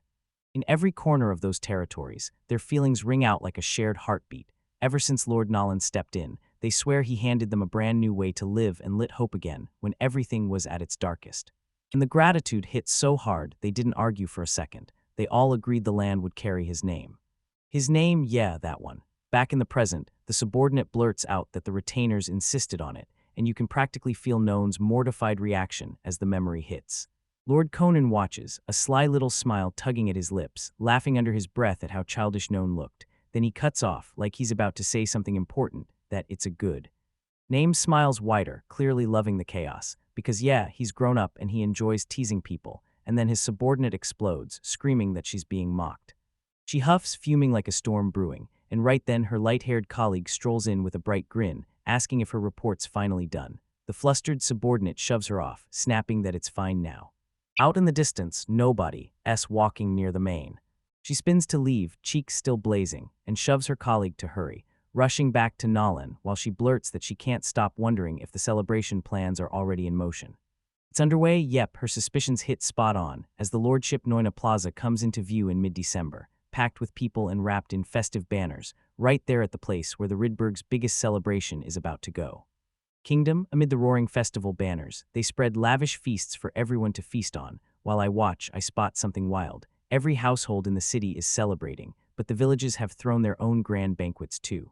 No one like Ulquist, walking right beside me, can hide the awe. This is the first time in his life he's ever seen anything this joyous, and he's been shut away for so long. The spotlight swings to Yuri, the bald mercenary, and I call out that his fancy getup fits him way too perfectly, even if nobody wants to admit it. Yuri smooths his cravat with a grin and says the festival's size is wild for a little farming village, but wow, what a sight. Then he sneaks a look sideways, already thinking that his partner for the day is the perfect man. He stands shoulder to shoulder with his bride, now a fellow mercenary dressed in a stunning wedding gown, dark roses tangled in her hair, and as they step forward, flower petals explode from above, showering them like the world is cheering, a breathtaking, celebrated. Matilda beams as the crowd explodes into cheers, drowning the air with non-stop congratulations. For the wedding, while above the feast, the festival banners keep whipping and swirling in the air. Nearby, just as she's lost in thought, Matilda shows up with a warm smile, rushes over to the bride and gushes that she looks gorgeous, and that the dress fits her perfectly. the bride replies with a simple word of. She smiles, then her mind rockets straight back to the start of the year, stunned that she never once saw this coming. Becoming a bride, building a home, and feeling the kind of gratitude toward Lord knowing that hits like a wave, because no matter what she does, she just pay him. She thinks, if nobody else is gonna celebrate our joy, what's the point? Then she whips around to Matilda, eyes locked in, and asks, right there, if she can pose. She shot out a question, then stared straight at him, calm as steel, asking, Matilda, aren't you going to marry Lord? She keeps her eyes on the bride as she talks, and it's impossible not to see the love between them, so the bride tells Matilda, if you really want this, then ask to be freed from your servitude and claim your place as Lord Noan's official wife. Matilda's face hardened in response. She shot back that her current situation was her choice, and reminded him she'd been the one who went to Lord Noan first, asking him to let her. She yanks her long hair back, flashes a circular crest burned into the back of her neck, and says it straight. She's a beast person, and that slave mark will never be found. Erased, that status weighs on her like iron chains she can't break, and she admits the truth. If she can't become Lord Noah's wife, she'll only slow him down while he keeps living and ruling as the noble lord. She starts pouring out the brutal truth of their world. Beast people get slammed with discrimination everywhere in their country, and she can't even bear to think about what kind of nightmare would hit a former slave who dared to. My lord, when she hears that, the bride's face crumples with regret, and she blurts out an apology for her careless words. But Matilda cuts in that everything she said so far is only a thin, surface-level reason for her decision. Then she blurts out what she truly wants. She doesn't want to be lord if it means enslaving anyone. Every happy memory she has traces back to the time she served him, and she still remembers the deep, soul-settling peace she felt by his side. Her mind snaps back to an old conversation. Lord, the noble with one job on his shoulders, was expected to wed a woman from another house someday, but he swore to Matilda he'd keep her right there with him for the rest of her life. Because of that promise, she tells herself she doesn't have to be everything to him. She's happy with the special place she's been given, convinced that from here she can serve him and earn his affection for her. Her whole life laid out, she finishes, then slips into silence, standing right beside the bride, and somehow a calm understanding clicks into place as they both stare out at the ongoing festival. As Matilda's words hit her, the mercenary bride's thoughts snapped to life. Memories of her own smiling comrades, a woman with short dark hair, another with reddish-brown hair, and a man in a vest, all caught in the same fleeting, shared moment. Camaraderie washed through the air, then her eyes snapped back to the woman in front of her, zeroing in on Matilda's next move with laser focus. A soft, happy smile spread across Matilda's face, and her eyes sparkled with that calm, peaceful kind of joy. She finally understood what her peace really meant. When she saw that, the bride's heart settled, because she realized Matilda was genuinely happy at last, and that happiness wasn't something that could.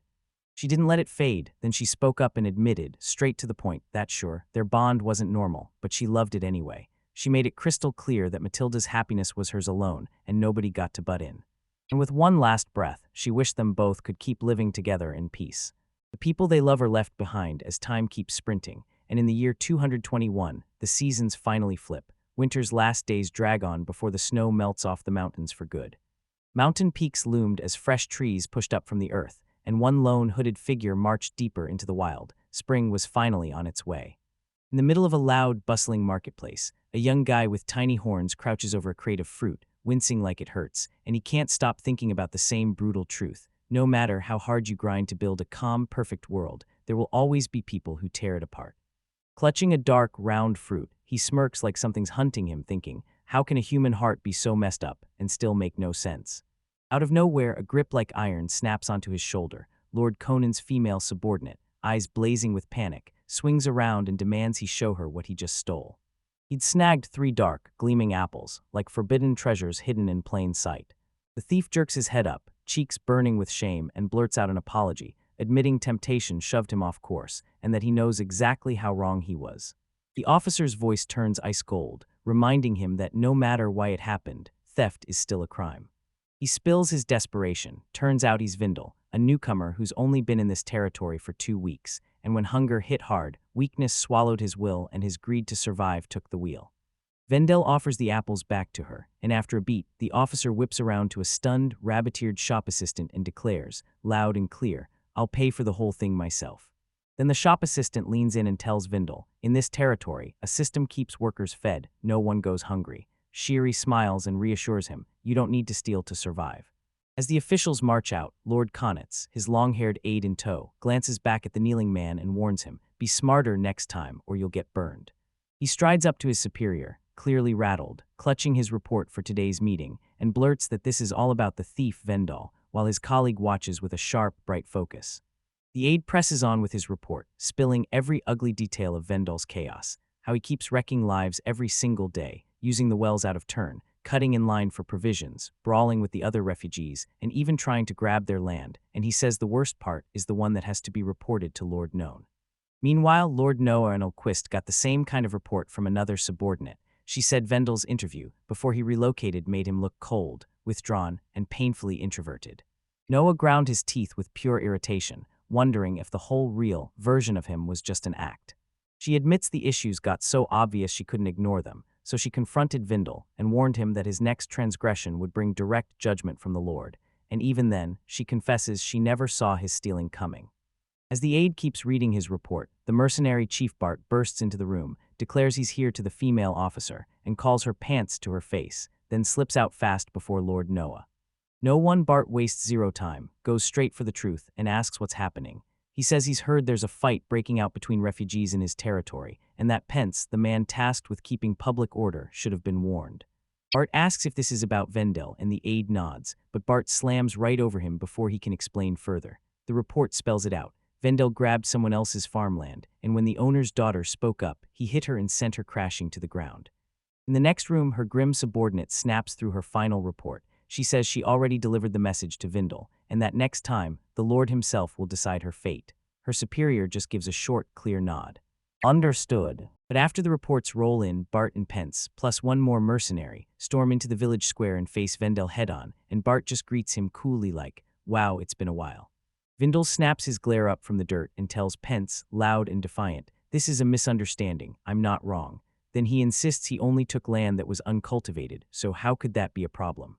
Pence isn't buying any of it. Then a young woman, bruised and crying, pushes forward to testify. She says that when she protested, Vendel went wild, bragging he wasn't scared since she only had a hoe and then he hit her.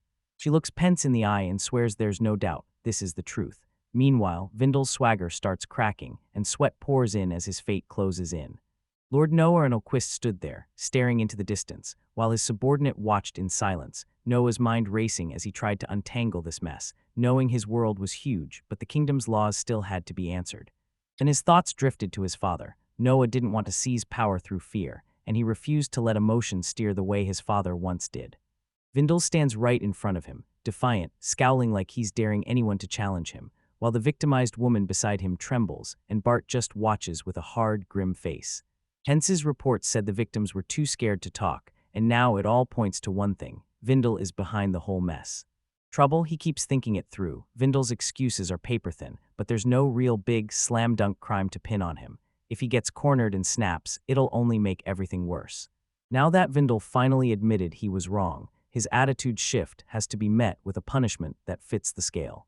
After weighing every option, he finally locks in his choice, stares straight ahead, and declares, loud and unshakable, "All right, I've got it. Now I'm passing judgment." Judgment lands in the air. He turns to Vendel, who's sitting on the ground in front of him, and makes it clear. Sure, Vendel may not have struck anyone directly, but the damage is still damage, and the trouble. It keeps coming again and again, with zero sign of him learning. So the punishment isn't just for this moment, it's meant to hit back at his hole. Then the sentence slams down for trespassing and a minor assault. Vendel's getting punished, and King's the one handing it out. He starts talking straight to the young man, laying out his logic like a verdict. "Vendel, you're my subject, a citizen of my domain. I'm responsible for your safety. But I've also got to guard everyone in this territory, not just you." With the verdict finally handed down, they carry out the punishment. No one hovers over Vendel's bruised back to warn him that if he wants protection, he has to stop bringing this on again. He asks if he's clear, and with teeth clenched, Vendel snaps that he gets it, and swears he'll stop. He halts, his duty finally done, then whips back toward the kneeling victims nearby. With a shaky apology, he admits the fear they endured was all on him, his own failure. The women stare up, stunned that a lord would bow to apologize, then he turns and leaves. Then he barks more orders to his men: call a doctor for Vendel so his wounds won't scar for life. After that, move Vendel's farm away from the rest and keep him under watch. For once, he actually believed this might flip Vendel's fate and finally turn his life around. But later that night, beneath a crescent moon, the calm shattered. Vendel pinned a young woman with beast-like ears to the ground, blade to her. his face twisting with rage as he snarled for her to shut up or stay dumb. Or die, he gripped her captive with a scythe, bile and resentment boiling in his chest, and snarled that everyone was always so loud, so relentlessly noisy, and he was absolutely done with it. Sick of everything, his eyes flashed with pure, manic delight as he snarled that he'd break her like a beast slave, because that's exactly how he'd been taught to live. Before he even got the chance to move, a crushing blow from the side slammed into him, sending him tumbling away and dislodging his cap. One of Lord Conan's soldiers towered over him and snapped that she wouldn't just stand by and watch him act on impulse, especially when the target was a beast slave, then publicly scolded him for bringing disgrace in front of Lord Conan. She reported to Lord Noan that her attitude had shifted hard from before, and she even put Pence on watch just to be safe. Then she zeroed in on Vindel, certain he'd slip up again, commit another crime, and spark more. The ruler didn't even bother glancing down at the kneeling Vindel, his face set in stone. Then he snapped that he couldn't wait for Vindel to turn his life around, and he wouldn't gamble everyone else's safety for one man's sake. A ruler who'd do that couldn't be allowed to stand, so he threw down a sentence on Vindel. Exile. Vindel stared out at the endless wilderness ahead, thinking exile for something so tiny felt like an overlong sentence. He shot back to the group and made sure they escorted him, then snapped that this was way too big a reaction for a slave, especially for a beast person's slave. He just wanted a quiet place to live, but now the Lord's wrath was shoving him out, and he was basically asking if they even understood what they were doing. Reasoning, as they drag him into the woods, the exiled man listens while Lord Noan talks. Noan admits the exile was a brutal judgment, yet his face never changes. He says he just wants Vindel to survive, far from them. Vindel won't speak, and his expression is strangely unreadable. Unreadable, then his silence shatters as a sneer twists his face. He spits that once he's outside the territory, he'll spread the word that Lord Olquist and every last one of his followers are completely in. He keeps up the rant, blasting the Lord as a pervert who preys on beast slaves, banishing his own people on a whim, and humiliating them all, then sneers that they're foolish for following him, while the female soldier tracking his every move keeps listening, her face turning icy and unshakable. Fury, her gloved hand tightens into a hard fist, and right there, she steels herself with a decision. In a blur of motion, she lunges and slams her fist into Vendel's head, hard, shattering his skull in a violent burst of impact. Bloodied and furious, her fists stay clenched as it drips off her knuckles. She stares at what she did and knows she exiled him for the right reason. He was one of her lord's subjects, and she truly wanted him to live a happy life. But she insists that once someone's banished from this land, they lose any claim to be counted as one of its people. Then she swears her duty is simple: protect everyone beneath her lord's banner from every threat, even the one about to come next. Slander, then blood erupts across her face, her eyes blazing with a terrifying stare as she spits out one last, icy goodbye. The journey drifts toward Vindel, and right then the forest's eerie quiet gets shattered by the sound of brutality. The soldier crumples to her knees, retching and vomiting as the truth of what she's done finally hits. Matilda rushes to her side, presses a comforting hand to her back, and keeps apologizing, because this was the soldier's first time taking a human life. Elsewhere, Olquist sits there lost in thought, his mind racing back through every moment, and he can't stop wondering why Vendel never once returned his feelings. He blurts out in disbelief what he could have possibly done wrong before his words trail off mid-sentence. He thinks his trouble understanding Vendel comes from growing up alone, cut off from everyone and everything, but Matilda's voice slices through his dark spiraling thoughts, calming him instantly and telling him not to worry, because fools are everywhere even. As Noan stares into his future, the loyal soldier stays on her knees, her hand shaking hard as she clenches it into a fist, every move heavy, every breath tense, screaming a different kind of commitment than the resolve Noan just declared. He admits the truth. As a lord, he'll have to kill to shield his domain and its people, and he says it like a cold fact. He'll get used to it soon. Over at her desk, a subordinate of Lord Conan rips into a report about the territory's worsening mess. New facilities and still no staff. Fields left empty because there aren't enough hands, and with every line she clenches her teeth harder, realizing they have to boost their population ASAP. As her aide closes in, she presses her for why she's barely reacting. Then he explains that ever since Ventura, Lord Nolan's been tearing things up far less. She waves it off, snapping that it can't be that straightforward. She drops onto her desk, furious, non-stop complaining that with the world packed full of good people, Lord, no one should be trying to handle the crisis alone, her words coming out as she begs him to pull herself together. She lifts her head just a little and admits it. Yeah, they can't keep dragging Ventura into their mess forever. Her mind spirals as disaster stacks up, too few people to work the territory or build the land, and a crushing flood of money problems and paperwork she can't outrun, while an endless influx of immigrants demands more hands fast. Then a brutal answer hits like lightning. She sits up straight, eyes sharpening with pure resolve. There's only one way, they've got to be bought, and they'll need a labor force, slaves. In Lord Velk, nobody even bats an eye at this. Slaves are everywhere, stitched right into everyday life, and they make up a full 20% of the kingdom's people, with beast folk and humans nearly split down the middle. While all that's happening, Nolan Olquist strides through the city with Matilda, laying out a matching plan, right down to this. They're going to a slave trading company. He tells her he wants educated slaves to help with his and Anna's work, plus steady manual laborers for the Miles Association. Matilda hears it and grins, convinced good people are about to join their side. Nolan just nods, no argument. The moment his plan hit home, there she was, one tiny girl, eyes sunken from exhaustion and hate. "I've been bought," she snaps, and then she snarls at them. "What kind of perverts are you?" She orders them to send her right back to her mother and father in Nanogai. With that furious defiance staring him down, nobody just tosses out a cheerful smile. Matilda beside him suddenly goes shocked and worried, like she can already feel the next wave of chaos about to crash in. The chairman of the Slave Traders Association lays out what's selling right now, then smirks and calls it our special product. People pulled from a region where the economy's been crushed by war, folks who never would have ended up as slaves until now. Standing before the crowd of buyers, Noan and Matilda included, he tells them that this kind of chance doesn't come often, but it's a gold mine for merchants who can offer top-tier goods. Then he presses the question. Are they really chasing short-term safety, or do they have the sense to back a smarter long game, securing the kingdom's market so it stays strong for years to come? Trapped in those chains, one man can't stop wondering what's next for them, and he thinks death might almost be a mercy. After all, he's staring at a world where you can't dodge that fate. Nearby, this young girl, nobody ever bought her, watches the others in silence, thinking they're just like me. She clocks it fast. So many of them are straight from the borderlands, living one wrong step away from being dragged into slavery. She keeps wrestling with the system of slavery in her head, how it chains people like they're nothing, yet somehow keeps the starving from dying by giving them just enough to survive in the thin, brutal space between hunger and death. And in the end, she calls it a tiny flicker of hope trapped inside the darkness of her nation's way of life. Life, the trader, steps up with her, spinning her whole backstory. The daughter of a merchant's concubine, sold off just to stop a family's bankruptcy, and now he swears she's finished high school, stacked with serious education, so good she's a top-tier intellectual slave. Her wave lingers and a tear streaks down her cheek as someone prompts her to say her name. After a quick, trembling pause, she finally whispers, "My name is Christy."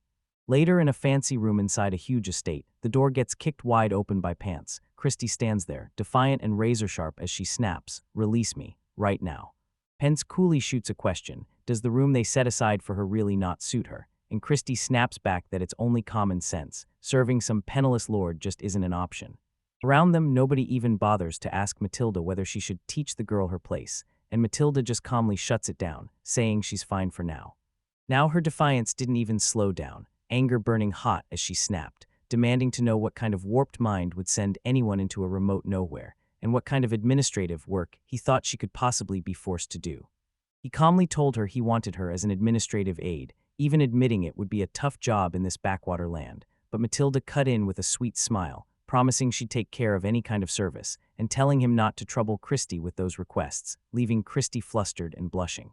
Embarrassment burned into her like fire, and then rage erupted. She screamed, "Don't you dare compare me to a servant," and started flinging books and papers as she ordered Matilda to get out and leave her alone to cool off.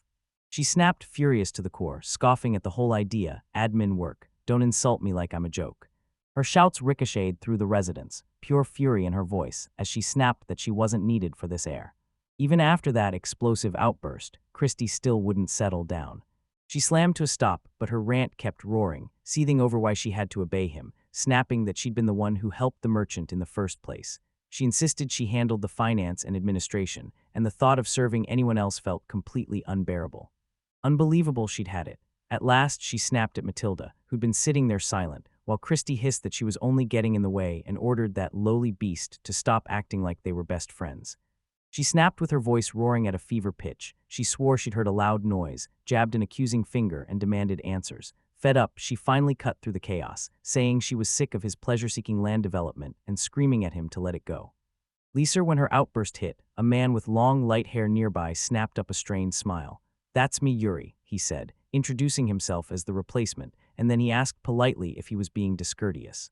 He stands there arms crossed, cool as ice, basically daring them. If Christie's a beast, then discipline her. Matilda doesn't even ask questions. She's already thinking about disposing of the girl. And in that moment, nobody stays quiet, all of them weighing whether his idea is the one to act on. He snaps away from them, already made up his mind, and even as his companions throw doubts around, insisting Christie is the worst pick, none of them dares to think she's any different. Vendel, meanwhile, Christie sits alone, gripping a teddy bear for dear life because the brutal truth crushes her. She was sold off by her own parents, and she can't even bear that fact. She stops and looks back, staring at the girl she used to be, realizing her new self is just clinging to the identity she already knows, like that's the only anchor she has. Used to be, in the other room, nobody bothers to tell Matilda why, because all he's chasing is for Christie to build a new future with him. Matilda leans in, eyes locked, listening like it matters. Her face says everything, but then it cuts off. He admits his approach has been a little too harsh, then pushes past his doubts and switches tactics, laying out that consultation plan. With Yuri right there, unseen by them, Christie slips out of the room and sits alone on the cold steps of the grand staircase, tears spilling as she can't stop asking why nobody came for her rescue. Then it hits her like a wave. She's back in the capital, in that massive mansion, surrounded by servants in elegant clothes, living on a whole other level while everyone here pales in comparison to the lord of this new life.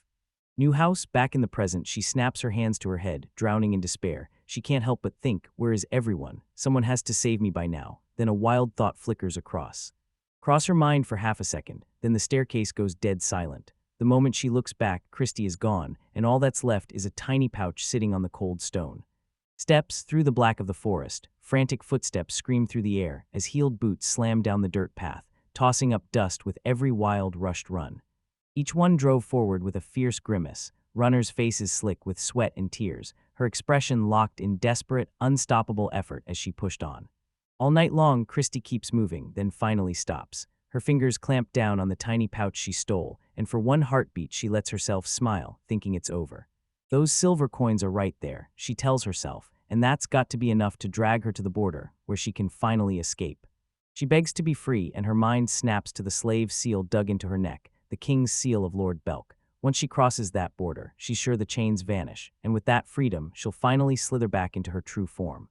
Her life hangs by a thread, right as hope sparks for a second. A massive, wolf-like beast bursts from the shadows behind her, killing the moment. It's formatted with what appears. Blood sprays as she whips around, eyes bulging with sheer terror at the nightmare in front of her. Before her, her brain just blanks out, pure disbelief crashes in, and all she wants is to bolt. So why does everything have to be so? Unlucky, then the beast lunges, snapping its jaws shut around her. As panic hits, her mind whips to her parents. Why aren't they here? Why is she still stuck waiting? A horrifying thought blooms as the attack kicks in. Is it because She lay on the forest floor, broken and bleeding, screaming through her own pain. Then a brutal clarity hit her like a blade. No, that wasn't it. The people who turned her into a slave wherein. A memory snaps into place. Christie, younger and sobbing on the floor, while Lord Arnold Konitz looms over her. Inside his head, his thoughts run ice cold and razor sharp. Offering her up will let him surely be able to. Seeing them again, her thoughts spun straight back to that verdict that locked her fate. She wasn't a person, just a tool, a stepping stone. At least she'd been trained right. If she sold, she'd rake it. Price, her mind went blank for a second. Then the brutal truth slammed back in. She was lying there, wounded and bleeding, and the more she screamed, the more she realized nobody was coming. One final, trembling plea tore out of her mouth. In the haze of pain, a voice snapped through the dark. God saw coolly, and it noticed that after she fled, she'd ended up in quite a brutal predicament. Then she looked up and locked eyes with a dark-haired young man, standing above her with his crew, framed by the full moon. He offered her a deal in a steady, straight-to-the-point voice.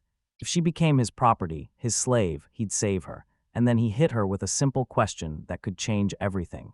Her eyes were bloodied, despair crushed her. Then she looked up, praying to be saved, and met him. No pity, no malice, just a calm, unshakable expression. With a knowing smile, she made her choice right there, then swore her loyalty to Lord Noan, begging him to save her. Sometime later, Christie jolted awake in a real bed, wounds cleaned and wrapped tight. She stared out from the grand estate's window and stared at her own life, born as a concubine's child, trapped for 15 years with no freedom and no place to call home.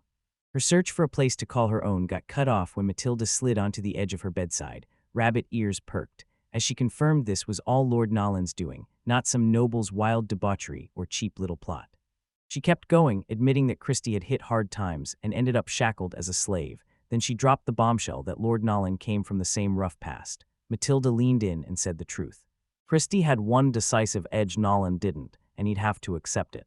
As Matilda talked, everything snapped into place. There he stood, locked in, staring straight ahead. Her words hit hard. He'd always accepted reality, never cowered from it, and kept marching toward the future. If he wanted a better life, he'd keep pushing day after day. In this land, no matter what got thrown at him, her new master fought like nobody else, hunting for a way forward with everything he had. Find happiness. He dangled a brand new life in front of her, and now, locked alone in the room he'd built, Christie wrestled with what it all even meant, asking herself out loud if she could truly become like Master No One starting from this moment, wondering if she was even allowed to chase happiness here, and then settling into a soft, unshakable truth. At least in this place, nobody. Nobody could turn her away. Her quiet resolve was impossible to miss. Then from the doorway, no one even saw her as she slipped in a faint, knowing smile and touched his lips while he watched the girl he'd first noticed. He just pulled it off, saved her life. Later, he leaned into his subordinates and told them how relieved he felt, grinning as he said it was proof good people can change. One of his officers chimed in. The rescue operation for Christie, after she fled into their territory, had worked. Meanwhile, Matilda tended to a bandaged Christie, who's finally resting in bed. The beast woman admitted the cobalt attack caught them off guard, but said it was still worth giving someone driven a shot. Christie's life was still on the line, and she had a long road ahead before they fully recover. No matter how dire that girl's situation looks, nobody's resolve breaks. He clenched his expression into a fierce, determined smile, already plotting the next twist fate throws at them. He pushed past the uncertainty in his plans, slid up to the recovering girl's bedside, and let his smile fade into something solemn as he made his vow. Then he promised Christie that together, they'd carve out a happy revenge. While mercenary Chief Bard plays the public stand-in for Lord Known, his right hand, Mai handles everything behind the scenes. She hauls goods into Connacht's territory, slips between Known and the people unnoticed, tracks down vital supplies, and gathers intel to feed back to him, all while dodging through the chaos of the local markets. Her quest drags her straight to the Revik silverware workshop, and the attendant rushes up with a huge welcome. Bartsama then tells her a brand new tool has already been ordered. He tells her to wait in the reception area while he sprints off to fetch the master craftsman. Inside, the master craftsman snaps into an apology to Mai for the delay, and she waves it off like it's nothing. He then insists he has to do this himself, because the request comes straight from Lord Known. Still, his stomach knots. He can't shake the unease of being treated this kindly by a former enemy. His brooding gets ripped apart when a young mercenary girl with a ribbon in her hair storms into the room. She snatches the craftsman and fires off frantic questions about where the master is. He freezes in shock, then blurts at her to shut up. She's hunting the one man she needs most, No One Quist himself, now in plain work clothes and goggles. He rips open a massive blueprint, grinning like crazy, and shouts that he's overhauled the design once more and wants it reviewed right now. His big, excited entrance slams to a halt when he trips and face-blunts, and a tray of drinks explodes across the floor, while the master craftsman just stands there above him, staring down at the disaster with tired, resigned silence. The other mercenary, seething over the disruption, bends over the fallen Known and tears into him, shouting that he's a fool. He jolts himself up and snaps back that he's in the middle of a serious talk with an important client, then jabs a finger at me and roars, asking if his colleagues' interruption is really supposed to be this rude. Then he whips his focus back to Mai, and just like that his whole attitude changes. He shoots off a quick apology for the interruption and tells her, calmly and confidently, to forget the whole commotion. His composure lasts about one heartbeat before he snaps back to the master craftsman and shoves the blueprint in his face. Then he points at the exact section he upgraded, grinning like it's guaranteed, shouting that the next try will work, while the mercenary minder scrambles to drag him away but can't. Right away, the master craftsman snatches him and roars with pure frustration. What do you think you're doing crashing a meeting? Get out. And even while the demand hits hard, nobody bothers to fix his goggles, as if he's already figured out he has nothing left to lose. Watching it all spill out, my kid the craftsman snaps back at him, calling him a fool and ordering him to listen. Then she's left staring at the silence, wondering what the thoughts everyone else never even dared to think were really about. When the craftsman backs off, grumbling about the humiliation, Mai wheels around and shoots Known an apologetic look, saying he must be her tough, strong older brother. But Known's mind is elsewhere, because his arm still isn't fully healed, and he can't stop thinking about how his apprentice keeps dogging him, buzzing with questions about making new things and demanding he step past the same old shop repairs. She snaps her focus back to the present and demands to know what exactly was in the design document he was dying to show her, because she remembers his words, a brand new weapon that'll rewrite how war is fought. The weight of that promise hits the room like gravity itself. Her voice ricochets through the junk-filled workshop as she presses him, grilling his wild claims and demanding he finally take this seriously, because she's faced the same battlefield and knows this isn't just fantasy. He lunges forward and thrusts the rolled-up blueprints at her, all fired up and asking if she wants to see the designs. Meanwhile, I just shoot him down and tell him to quit running away with himself. The talk turns deadly serious. Noan drops to his knees in front of the craftsman and points straight at a spot on the plans, demanding they actually hear him out, not just skim the paper. The master craftsman doesn't buy it, arms locked across his chest, glaring in disapproval. Then he snaps that Noan's trying to invent something new at least 20 years too soon, because among blacksmiths, you don't get to touch the forge until you've stacked up years of experience. He fires back on the spot, snapping that this old thinking is already dead, and he goes off loud and clear, insisting that skill doesn't care how old you are. Give him a deadline and a budget, and he'll build something that'll shake the world. Mai's lips twitch into a small smile as she listens, thinking, yeah, he might be a fool, but his whatever works attitude is exactly what I need. Even with a smirk tugging at her, she sizes up the reality and realizes this plan won't survive the master craftsman's iron, no-nonsense mindset. Still, she unrolls the blueprints and leans in for a closer look, and the moment her eyes catch the details, it hits her. She has to report every part of this design to Lord Noan, because what's hidden in these plans could be a huge advantage for the Vis territory. A week passed in a blur, and then she finally showed up at the craftsman's workshop.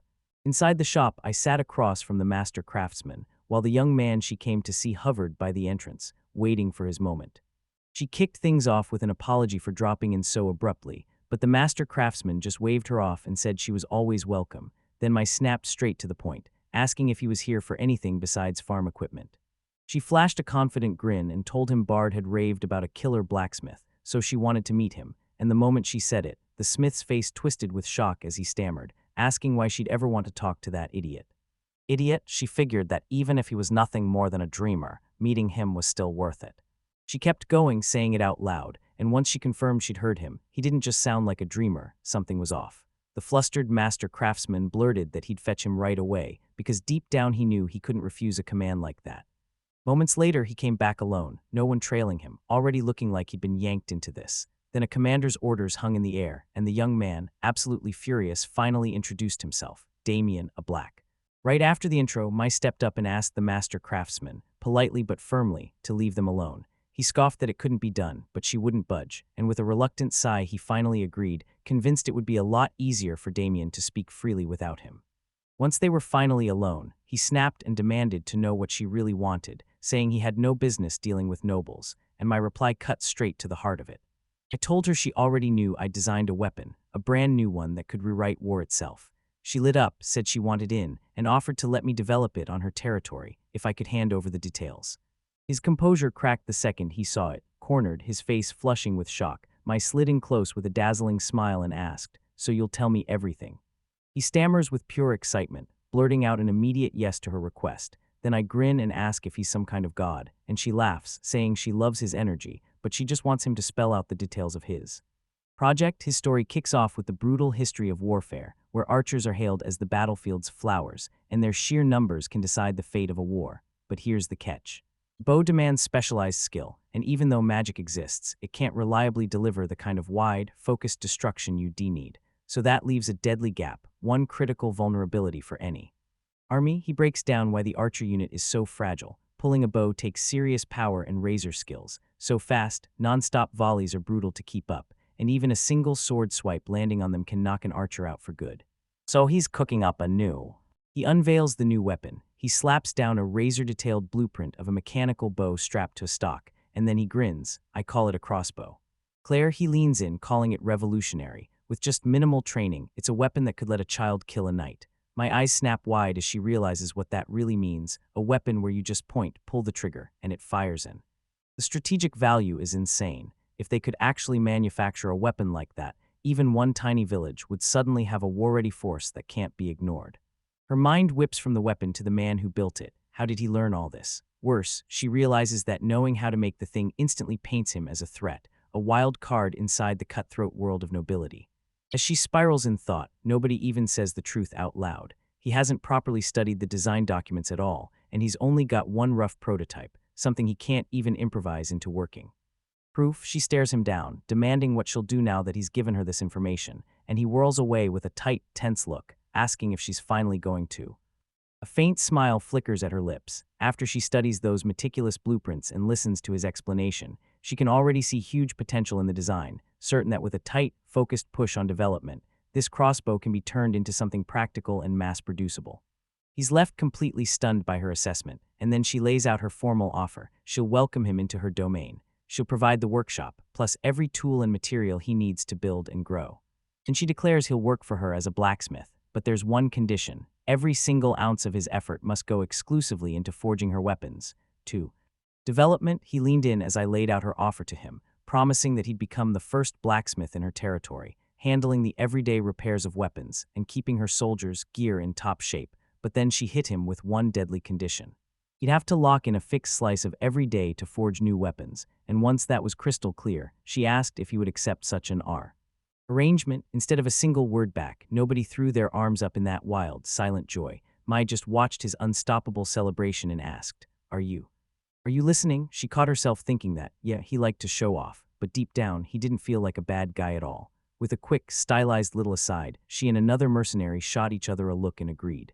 This whole thing was weird as hell, but it still felt, totally, on its way to being perfectly fine. Then Yuri lunged out of nowhere, yanking Noan by his suspenders. Yuri's face twisted with irritation as he snapped, asking if Noan was really thinking of taking his little sister off like that. Pence watched while Noan just grinned in the background. The scene snapped to something else. No one got dragged before any master craftsman. The man, worn to the bone, let out a tired sigh, lifted him up, and asked, So? That exhaustion of his finally cracked, and a confident grin lit up his face. Then the master said he doesn't usually train apprentices, but he'll make an exception for Damien. With a solid thumbs up, he vowed he'd look after Damien like he meant it. On a break from work, the craftsman slumps in total despair, mumbling that he wants a wife, right as the mercenary Pence catches every word. His mood doesn't lift the second Mai shows up, holding a lunchbox up to mercenary leader Yuri. She blushes, calls it his bento for the day, and he gratefully thanks her. The master watches them, and it only punches his loneliness harder, even though they've finally got a place to settle, and he's got land too. Now all that's left is for him to find a wife. He whips around to the burly mercenary, Radley, and lets him in on the secret. Turns out their troubles are the same storm, just different faces. Just as Radley opens his mouth, the fur-collared mercenary bursts in with a flashy, sparkling announcement, claiming he's actually found a marriage partner, while Radley freezes, utterly stunned, and turns beet red. The mercenary shoots up two proud fingers, grinning like he just sealed the win, while the master, still catching up, looks on in disbelief. The master's jaw slams open in pure disbelief, and he yells at the top of his lungs, demanding to know exactly when it happened, and who in the world this so-called partner could be. With a tear of pure joy still on his cheek, the mercenary leans in and tells me he's always getting invited to dinner at his own subordinate's house, Rick and Dan's. That's exactly where Dan's sister, Gina, made her move and proposed to him. He calls her the sweetest girl alive, the kind who cooks better than he ever could, and he admits he couldn't stand the idea of letting a woman this precious visit his messy place. So he said yes. He snaps his focus back on the master and jabs the air with an accusatory finger, ripping into him. No matter how tough he pretends to be, he's just a smug womanizer who looks down on everyone. The master bows his head, crushed and speechless, and the mercenary can't help thinking he'll probably be getting married right before the master ever does. The mercenary keeps going, and she can't stop thinking about how Bart and Yuri were just whining about wanting to get married, and in the background, the ribbon-tied woman snaps her gaze away, completely flustered by the comment. The talk swings to Yuri Howe, because he's supposed to find a solid marriage partner, and she smirks, saying that with his past as a royal guard, he couldn't have had trouble with women. Yuri immediately looks away, and admits he's already getting along with a woman from Rittvik, and suddenly, it's clear his situation isn't as simple as everyone thought. She flat-out rejects the insinuation, insisting they're not just friends, and making it crystal clear there's zero romance between them. Yuri shoots back, swearing women only clock his flashy surface and never the real him, complaining that all they see is his good looks and his role serving the noble house, like he's got to remind everyone just how proud he is of it.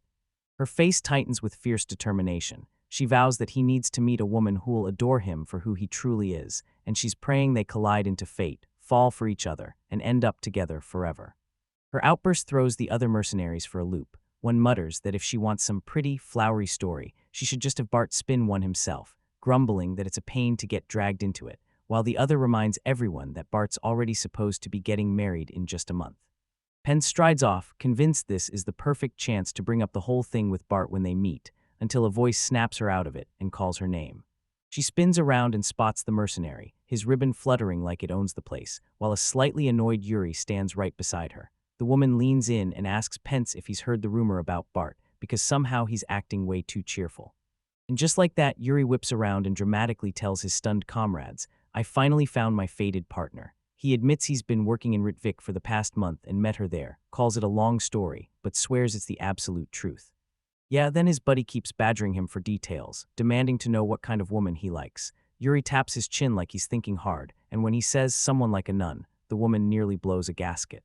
The story cuts to a loud, bustling town street, where a woman drifts along by herself in a fancy fur-collared coat, quietly thinking how sweet words can fool anyone, how she's always had no problem getting a room here, yet wondering if the rumor she heard could really be true. Yuri storms back with the mercenaries and keeps talking. If he can find a partner where he can be fully himself for years, he wants to meet that person, someone with big dreams. Then his stomach growls, and he tells them to go find somewhere to eat. He chews on the moment, then right in front of him, a server slams down the day's recommended dish, a steaming bowl of stew. He freezes, staring at the bowl like it might bite back, then slowly raises a spoonful to his mouth, tastes it, and snaps his eyes shut as recognition hits hard, even before he goes for another bite. Then the woman who serves him slides up to the table and asks how he likes the meal. Yuri blinks in shock, then grins and says the stew is insanely delicious and tastes exactly like the one from his hometown. Hometown? She asks if his hometown is far from here, and he snaps back, "Yeah, it's far," then adds with heavy finality that he just doesn't think he'll ever. A return, then his mind snaps back to the past, when he was an orphan and fell hard for a young nun who'd feed him by cooking him stew. He forces himself to relive that brutal memory, watching it unfold as he remembers how she finally fell to the epidemic, and back then it all led him here. Now in the present, he pauses and thinks about that meal, and when he tastes the stew again, warmth floods his chest with happiness and nostalgia he hasn't felt in ages. Yuri's reverie gets ripped apart the moment the innkeeper rushes in, flustered and apologizing on the spot, because she's returned with her young daughter, begging forgiveness for bringing up what she thinks are painful memories, and Yuri is left staring, completely thrown off by her. He backs off and immediately gets flustered, raking a hand through his hair in pure embarrassment, then tells her it's totally okay, urges her to come back to the shop, and slips in one big request. If she can, let the kids taste a stew with the same vibe, even if it isn't exactly the same recipe. The innkeeper's face brightens instantly, and a warm, genuine smile spreads across her features as she tells him she'd be thrilled, if it meant it would make them happy. Inside the inn, Yuri tries to catch someone's eye, asking if he can have a word, and right beside him, Pence freezes as a scary thought hits her. If he starts to get too comfortable here, it could turn into problem in a memory or maybe a tale being whispered. Pence slips his hand into a shy, hooded young woman's, and in the middle of blooming roses she looks him in the eyes and asks, straight up, if he's got someone he loves. Now she blurts a shaky denial from beneath the hood, but Pence grins and declares, like it's already settled, that they're getting married. She fires off her story with bright, unstoppable excitement. She already made the proper proposal, got the woman's father's permission, and even told Noan about it. Pence boasts that she's the kind who charges straight for her goals, and she'll bulldoze her rival aside. Meanwhile, Noan just slumps with tired exasperation, wishing she wouldn't drag him into. Meanwhile, from a distance, another man watches everything unfold, smiling because Bart's crew used to be so quiet, until now, when they're apparently busy entertaining themselves with a strong-willed woman, and he figures the best move is to walk away and let them play games. As the man strolls beside Edgar, he groans about how messed up the world is, how someone can just up and marry a sweet-looking girl out of nowhere. Edgar whips around and asks, "Don't you think so too?" And his friend can only drag out a tired sigh escapes them, and the two keep moving down the road. Edgar flashes that subtle, knowing look as they go. His smirk spreads too fast, too forced, until it twists into a strained, almost painful grin, and that look instantly unsettles everyone around him. Companion, then bam, the dark-haired man yanks Edgar by the vest, eyes bulging with disbelief. Edgar blurts, "Hey, surely you don't mean," but his face flips in an instant into ruthless smugness as he reveals it. A lie, then it hits him like a punch. His mind spins, questions crashing in. If that's the lie, then who's the real person of interest? It clicks, and his eyes widen as he pauses. "No, wait," he murmurs, "I have a..." His hunch snaps into focus the second he sees Edgar grinning and chatting with Anna outside the general store, Boom, the answer hits like thunder. It's Anna, isn't it? And for the first time, he finally gets the truth behind his friend. The friends pulled the prank, and Edgar just watched, quietly clocking every detail as it all clicked between them. When he finally got flustered, he admitted to Anna that he was embarrassed she'd been staring at him so hard. His friend only managed a small apology, realizing he'd totally misread the whole moment. Then his eyes snapped to Radley, down on the ground, crushed by despair, so Edgar blurted, "What happened?" Because that huge man was still glowing with a happiness so wild it didn't even feel real. Edgar sat there as Radley sank to his knees and poured out his regret, saying he'd truly believed Edgar was about to get married. The misunderstanding finally got ripped apart and cleared. Radley and Bard had lined up a marriage partner for Edgar, but when they saw the spark of pure joy between him and Anna, they immediately understood it wasn't a fluke at all. It was, after all, right as the crew regrouped, she'd grin and gladly tell a flustered Anna the truth. She'd only been asterisk pretending to be Edgar's fiancée, and right beside them, Pence congratulated her, thrilled the whole act had worked. Later, inside a grand administrative building, the mood snapped into place. In the office, Lord Conan's eight watched Pence slump at her desk, and he said she looked down, only for her to snap, "I'm fine," claiming she wasn't upset, just left out because she knew her partner had some. Her face snapped into steel. She wouldn't let this drag on. With a fierce certainty, she said she'd never find a real partner for herself if things kept going like this. Then she blurted, right then and there, that she was taking charge and going to find a marriage partner for him. The Lord's aide hit him like a lightning bolt. Silence crashed over him as his cheeks flamed with pure embarrassment. Then he stammered that he couldn't possibly accept such a thing. It would. In position, then he kept going, saying it wasn't shocking for a lord to arrange his subordinates' marriages, but leaning on someone younger than himself, like Lord Noan, felt downright pathetic. Pence just pressed, "Are you sure?" And that question forced him to stop and really, truly rethink her surprising choice. A new maid with long, dark hair shows up in front of Noan, announces she's done cleaning, and flashes a warm smile. Noan beams back, calls her Rosetta, tells her to go rest, and she nods with a gentle agreement. Cheerfully, he headed back to the administrative office and grilled Pence about the new girl, only to learn that their workload had exploded, and Matilda couldn't keep up alone anymore, so they hired 3 fresh maids, Rosetta. She slips into their midst, then whips around with a sly grin and asks if he's interested in Rosetta, sending the poor aide into a full panic as he sputters, "Stop, please," because the way she's firing those questions makes him look. And decent, later, outside the Grand Manor, nobody even bothers to tell Matilda how peaceful everything feels, so he just sits there thinking it'd be perfect if this calm could last forever, and Matilda goes. Grease, far from that calm estate, a whole other nightmare is waiting, down in a border village where the Lancel Kingdom and Lordeveld Kingdom clash, just south of the Bezelgrave Forest. A brutal storm of trouble is brewing. Ruthless marauders crash into the village streets, and their leader roars that nobody gets out, not women, not children, not even the elderly. All of them are marked for what comes next. Like dogs, as the chaos erupts, a terrified woman begs the attackers to back off and stop, throwing her body between them and her children. One bandit, gripping an axe, snarls for her to shut up. He'll kill her right now. The bandit's leader, a scarred brute with a long slash over his eye, drops to his knees beside the dead villager. He blurts the question like it's a curse. Why did they have to do this? Then his answer crawls out, because the village looked just a bit too prosperous, and that's why they chose her. He spots the right target, and the second his gaze locks in, resolve hardens on his face. He snaps that for folks like them, former mercenaries turned bandits, there's only one answer. Pillage this country, no formal army needed. Or, grand order, his voice slices through the empty streets, barking demands like it's the end of the world. Sleep for the day. Tomorrow, grab provisions, burn this village to ash, then march north. And he makes sure every word gets passed to the others. In his office, Nonal Quist gets hit with a nasty report, and his subordinate Pence rushes in with word from a merchant who just came back from the west. There's a massive bandit crew, over 100 strong, wreaking havoc out there, and None can't ignore it because that kind of force is a real threat. She leans in and says the bandits aren't just raiding for scraps, they're marching through small villages, wiping out everyone inside, village by village. Even so, Pence has to admit they've got nothing solid yet on who's truly calling the shots or what the bandits want in the end. After Yuri hears this, he snaps to the conclusion that the bandits aren't random. Someone sharp is steering them, and they know these roads like the back of their hand. Bart nods hard, calling it way more lethal than a bunch of clueless rabble. Then Pence drops the real bomb. The Royal Army has 10,000 soldiers, but they're tied up guarding the border, so they won't step in to crush this internal threat. She presses a finger to her lips and tells everyone the nobles in the afflicted territories are supposed to fix this mess themselves. then she snaps, saying a bandit crew of over 100 is way too big for any one noble house to handle alone. Alone, Pence breaks down the dire military crunch the nobility are facing. Mess up your own mess and you're branded incompetent. But their power is razor-thin. A mid-tier lord might scrape together 100 troops, while even the high-tier barely reaches 1,000. And for lower-tier nobles, like the ones on Viscount Ulquist's lands, some have no standing army at all.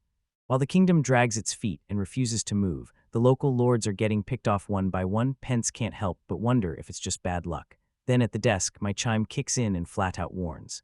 Bandits in the southwest are marching north, step by step. This clue won't catch anyone's eye on a region map. It only pins the bandit's current spot against his own Ulquist turf in the northwest. He whips around to Pence, admits she knows these defenses better than anyone, and fires off. So what do you think? He blurts his thoughts, convinced the bandits can't possibly know about the Belgrade Forest development, and they wouldn't dare step inside it. So, attacking his far northwest territory feels way too unlikely. Still, a shaky doubt won't quit. His face tightens into grim certainty. His lands are mostly empty, and the north is sealed off by a jagged mountain range with nowhere to run. If a huge force comes barreling in, they'll get trapped, so any attack on his territory means preparing for a battle where there's only annihilation. With his decision made, he scraps the idea of interns for his mercenaries and snaps that they're preparing right now. He orders Yuri, Pence, and Radley to hammer the citizenry into combat readiness, while Bard keeps digging for intelligence. They all salute their new jobs and move. A soldier faced Matilda, and her face gave away nothing. At that very same moment, across the way in his own territory, Lord Nolan leaned on his loyal aide and demanded her help more than ever. Matilda didn't speak, but she pledged her loyalty all the same. She weighed how serious this was, praying inside that every last prep she'd made would turn out to be for nothing. Her mind was locked on a razor-thin balance of power in the region. One wrong move could topple everything between the Ulquist Eastern Territory, the Conan's Viscount Sea, and the neighboring Levitt territory. Meanwhile, deep in the Knet's Viscount Sea, Lord Arnold Knetz pored over a report, grumbling as bandit gangs caused chaos along the distant borderlands. His aide reminded him that their northwest land had never known peace. Between refugees and bandits, it was a non-stop fight, and the Viscount couldn't help but let out a tired, weary sigh. He grimaced as the nightmare played in his head, desperation pouring in from every side, refugees and ruthless bandits alike, all fleeing other lands and crashing into his territory as a final, desperate last stop. This surge sparked instant chaos. He knew if they mishandled the refugee crisis, the bandits would balloon in numbers, and with nowhere to run, they'd tear everything apart. He grabbed his aide and demanded confirmation, pressing hard. Was it true this current bandit crew was being led by former soldiers? The moment it hit him, his face tightened, and as he stared over his domain, the threat's weight crashed down on his chest. He started crunching the odds out loud, and the weight hit him hard. His territory had over 10,000 citizens and more than 200 refugees packed into it, while all those decades of peace left his troops dangerously unseasoned. He grimly concluded that any direct showdown would smash his forces with devastating losses. He spun away from the window, thoughts pounding like drums as he hunted for a way out. Could he wipe out those troublesome bandits with barely any losses and still flip the whole mess into something he could use to his advantage? A cold, calculating glint sparked in his eyes, and with grim certainty, his expression hardened as the plan snapped into place. Resolve knew she was only a subordinate, but she couldn't bring herself to sign off on Lord Conan's scheme, because even if she felt helpless to stop him, she wouldn't just watch her own territory get dragged into danger, so she made a ruthless decision. Use the Ulquist territory for her own play. While the rest of the court murmured, the Viscount slid pieces across a map of the region, sketching his master plan, planting rumors that the bandits were headed straight for the southern farming villages in the Ulquist territory, so the moment they crossed into Ulquist land, he'd slam reinforcements into place to rescue the territory. His plan was simple and vicious: hit the bandits from both the west and the east and wipe them out completely. Then he'd step in claiming his forces had saved the Ulquist territory, gaining major political power. He decided that in noble society, where only results matter, this was the smartest move to safeguard his own interests, and with one sharp click, his chess piece crashed down, toppling another and locking the whole plan in place. Elsewhere in a battered village in a kingdom southwest, a ruthless bandit chief loomed over a blood-soaked prisoner, and the villager, desperate, shaking, and begging, promised valuable information just to stay alive, pleading as the leader held his blade poised and asked, "Now tell me." As blood dripped from his mouth, the villager wheezed and pointed out a route north, right past a certain noble family's territory. Family, then he laid it out. West of Conan's lands sat the Ulquist territory, a tiny nobody place that had just stumbled on a treasure jewel mine, turning it into an effortless high-profit stop on the tour. The villager said the northwest of the kingdom was a dead end, sealed off by the Knet's lands, so the Ulquist territory was the only real way forward for them. He moved forward and the bandit leader's face snapped cold, because he'd heard the same exact tale in another village he raided just days ago, and he knew it was a lie. So he grabbed the man and demanded, "Are you really being sent on a full zip?" Without another word, he slashed the villager down, ice-cold resolve in every breath. Then he urged the dying man to go on ahead, and the next move in his mind stayed a grim, locked mystery. Mystery hangs in the air as the dust from the battle settles. Right there, a fresh bandit boss drives his giant sword into the ground and roars to his crew. This is the final shred of resistance from Ulquist territory. Then he laughs that their gang has swelled, so big it won't be long before the royal finally comes calling. Army, then he lays out their plan, hit the Ulquist territory, snatch the gold, split the spoils and vanish, so every single member gets to walk free and live on as. The leader flashes a smug, confident smirk and declares that this is their once-in-a-lifetime shot to start over and finally live it up to the fullest. Anna bursts through the estate doors at full speed, snapping from Esternohan, yelling that something truly awful has just happened. Meanwhile, Christy thrusts a drink into Edgar's hands. He's battered and kneeling, then tells him the news just hit this morning. A bandit crew from the south has stormed into Conan's territory and is barreling toward. Tobik back at the estate, Lord Konitz's dark-haired subordinate stares wide-eyed, processing the news like it's a nightmare. She realizes the bandits are barreling west through Konitz land straight for Ulquist territory, and she can tell something is terribly, terribly off. Her mind races as she wonders why the bandits would skip the nearby villages and smash straight for this territory. Then she remembers. To the west of the Connaught lands sits the Ulquist earldom, a noble. In the village, Edgar hangs on every word as his people spill the wild rumors crawling through the southern farming communities about a territory that struck it rich off mine development, yet somehow has zero army, no way to defend itself. Defenseless, she bursts in and explains it all. The rumor didn't come from nowhere. It came from a merchant, a man nobody had ever laid eyes on. She'd eyed him right away, grilled him about who he was, but he just kept right on selling, casually dropping the information like it was nothing. Information? Inside his office, Lord Knit snaps open a report. Bandits are pushing north. He thinks fast. If they're going to be misdirected toward Ulquist territory, the only noble who'd benefit is the one who knows the real truth behind its miserable defenses, down to the very last detail. Defenses? Elsewhere, when the invasion was announced, nobody would have expected Ulquist to snap into a dark, knowing grin. He caught the full picture in an instant, murmuring to himself as he understood exactly what Viscount was really up against. And right as that amusement dies, an icy, absolute fury crashes in. He'll never forgive this betrayal. The Ulquist domain was paradise, built for his beloved people, a sanctuary he will not let anyone ruin. Destroyed, he whips around to a young soldier named Bart and demands the details. Does she get the size of the bandit attack and when it hits? She snaps back that there are 100 of them, and if they launch now, they'll be there by fall. Morning hits, and a confident grin bursts across his face, as he realizes this buys him a grace period of more than. Half a day later, Bart's subordinate watches him with a puzzled stare, trying to wrap his head around the fact that Bart's staying so calm, like it doesn't even hit him.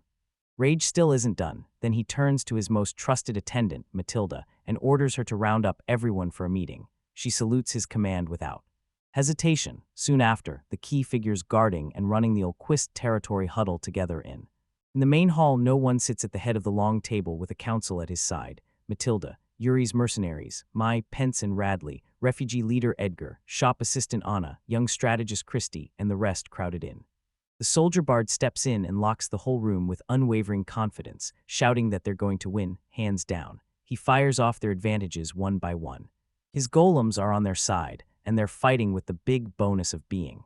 He rounds the house, eyes narrowing with a predatory gleam, and then he drops the real trump card, because after everything, they've still got a secret weapon. He kept talking to his war council, insisting they had time to prep and quietly warn everyone, because the bandits had zero clue about this trump card, and that blind confidence on their enemy's side would give their side an absolutely overwhelming, decisive advantage.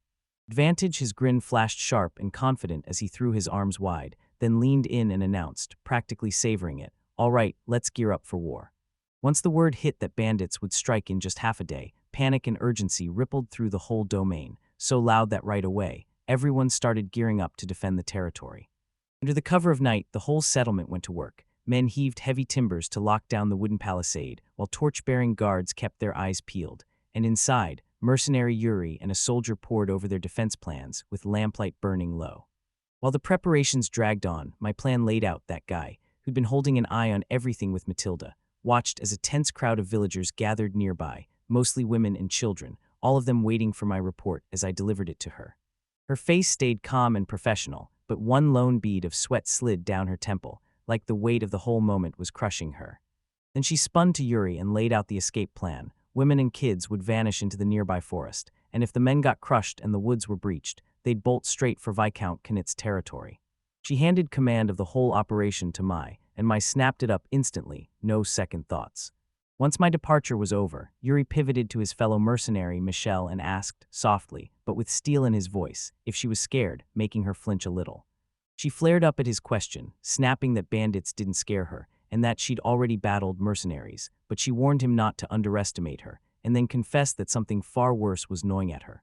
Her fearless act shattered the moment she admitted what truly haunted her. What if she and their unborn child make it, only for her to still lose him? The thought was so brutal it felt unbearable.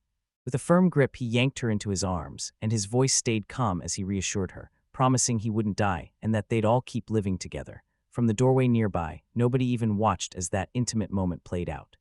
Cold terror gripped her as she clung to him, sobbing his name, Bart, begging him she couldn't go on without him. He pulled her close and whispered to Michelle, promising they'd stay together forever, and when the darkness finally stopped watching, no one remained, his face set, unreadable. He watched another couple tear themselves apart. Gina, tears spilling over, reached up and tried to wipe away the mercenary Radley's face, begging him to see her clearly before he rode off to the fight, while Radley's strained expression crumpled as he could only choke out her name in. Then his eyes snapped to Edgar, the refugee leader clutching a woman to his chest, admitting that, yeah, it was brutal to tear himself away from the women and kids he was sworn to protect, but the guilt hit him softer than the rest, because for him, being with his partner wasn't a choice at all, it was just how he was meant to be. He stood there, soaking in every breathy moment of love and terror, and when a sweat bead slid down his temple, he couldn't shake the unsettling gut punch of what he was seeing. Damn, under that same glittering stardusted sky, a wooden watchtower stood there in brutal silence, guarding a lonely outpost while darkness pressed in. Down below, a young maid named Rosetta poked her head out with a mischievous grin and shouted, "Pint." Her search drove her up a ladder to the watchtower's platform, right into the glare of a stern faceman. He snapped at her, demanded to know why she was there, and called her out as Rosetta, like she was nothing but trouble. Then he shoved the point home. This wasn't a place for some girl, yet Rosetta didn't back down. With that bright, disarming smile, she lifted the basket in her hands and told him she'd heard Pence was on watch duty, so she brought tea and a little something to keep him going. He looked stunned by her thoughtfulness, even pointing out she'd carried it all the way here, and as he watched, Rosetta set the basket down on the wooden. He spun toward her and clocked that she looked exactly the same, then shot her a straight question. Weren't the bandits scary at all? Her smile eased a little as she admitted that pretending she wasn't afraid was a tough act. She then broke it down for him. She, just like most of the people who'd flooded into Olquist, had been ripped from her home village by bandits, shoved into refugee life, and since this place had taken her in, she felt she had to stand her ground. She snaps her eyes shut, and anxiety hits like a tidal wave. Right after she finally found that safe little spot where she could breathe easy, her worries come crashing back in. Elsewhere, Edgar's friend lays out their brutal truth, how bandits chew through their own supplies, then raid villages to manufacture refugees, only to hunt those same displaced people next.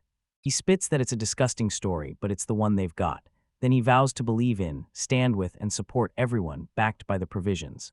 He forces himself to keep going. While out in the main estate, nobody dares to stare at the pile of documents as his eyes burn with exhaustion and stress. He's finishing his will, mapping every move in his head. If he dies, Christy is freed from slavery. Edgar, with all his experience, will take care of the kids. His remaining fortune goes to Anna, split between everyone. And with each line, he steals his heart because he has to protect them all. All set, his preparations were done, every last detail locked in. The young lord finally gave in to his exhaustion and dropped asleep with his head resting in Matilda's lap. Right then, Michelle burst into the room to report. "Lord Noan, everything's ready." She said it before she even realized what was happening, saw the scene, and trailed off, "Lord Noan." She clocks it instantly. He's just resting, and she can tell he's wiped out. She rushes to say she came with an urgent report. Their preparations are finally complete.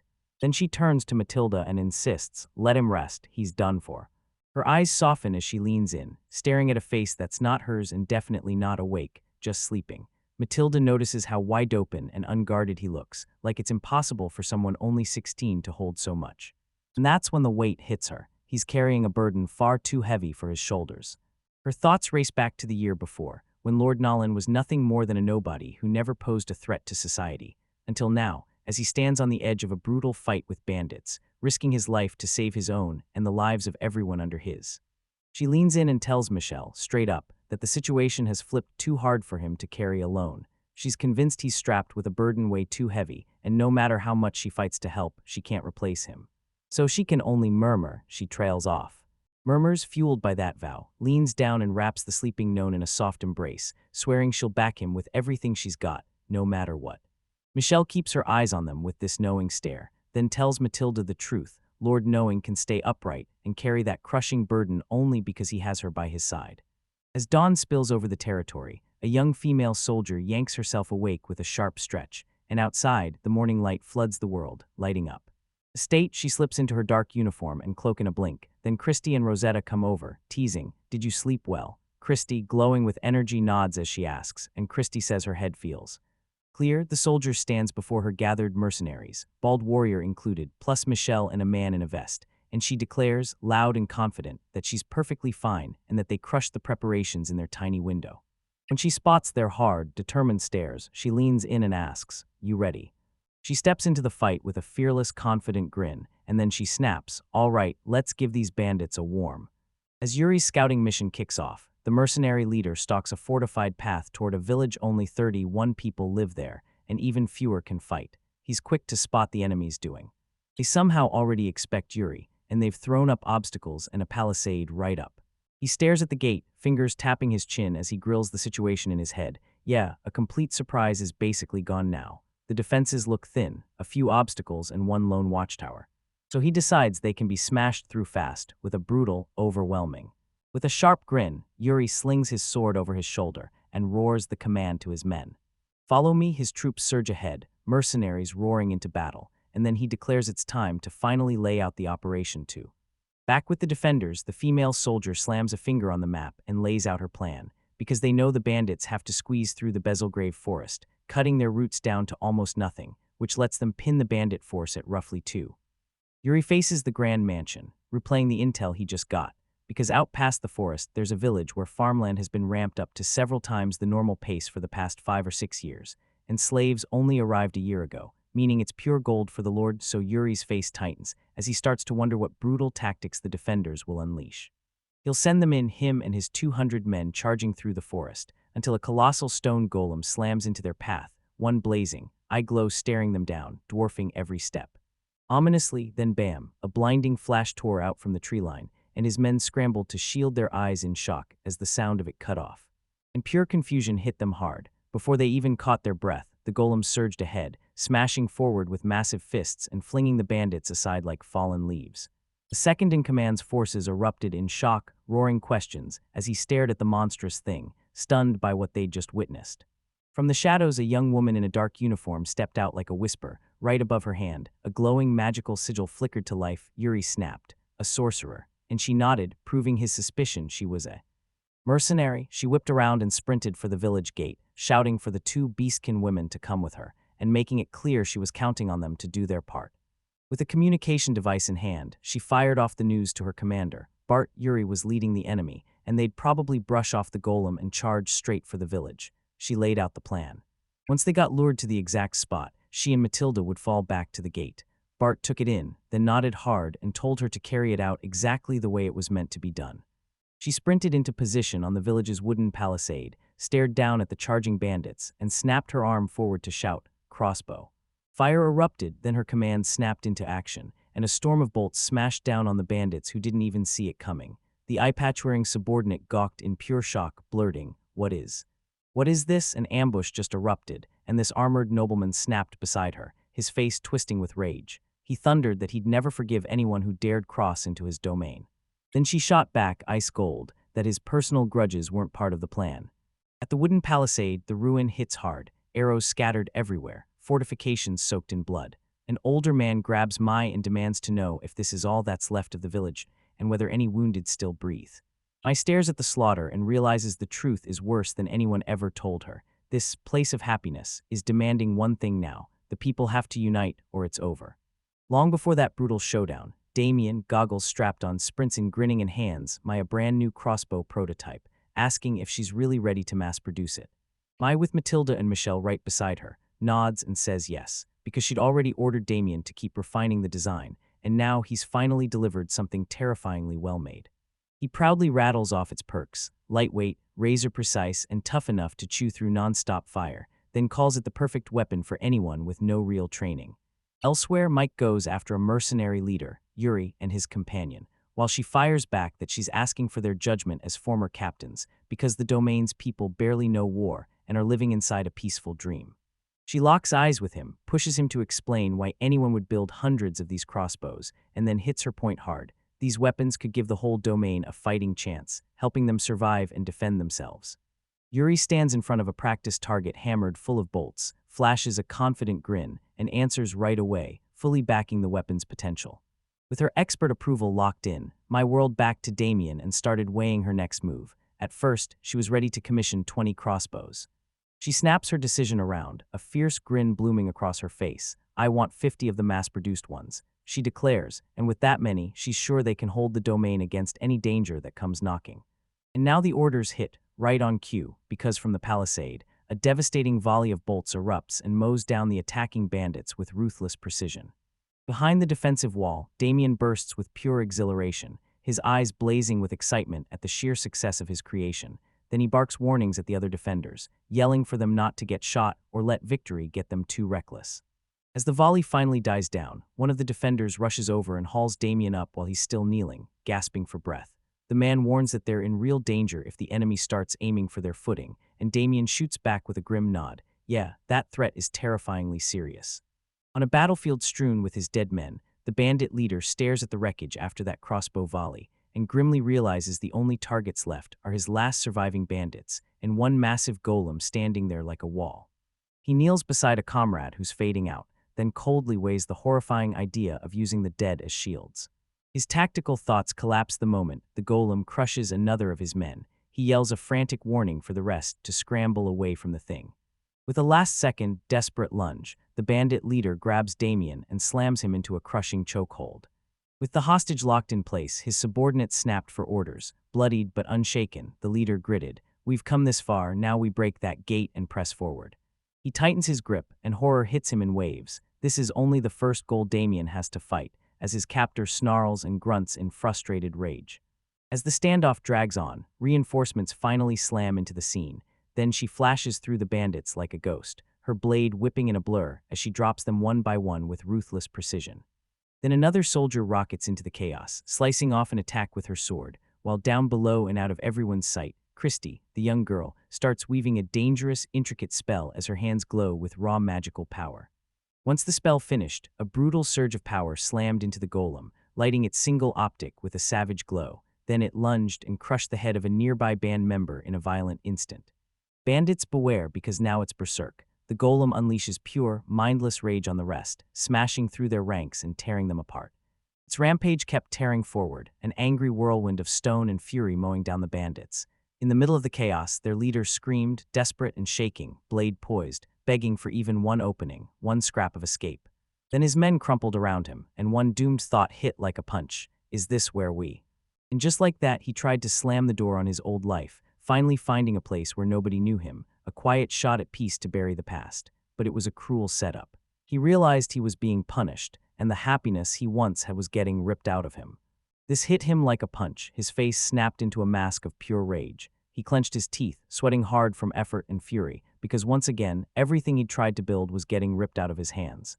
Damien, rage seared across his face as his fury pinned the young man in place, roaring that even if they were wiped out, he'd never go down quietly. Then he blamed Damien for everything, screaming that it was his fault he'd just shattered his own future, while a vicious, dark energy started crackling around his outstretched hand.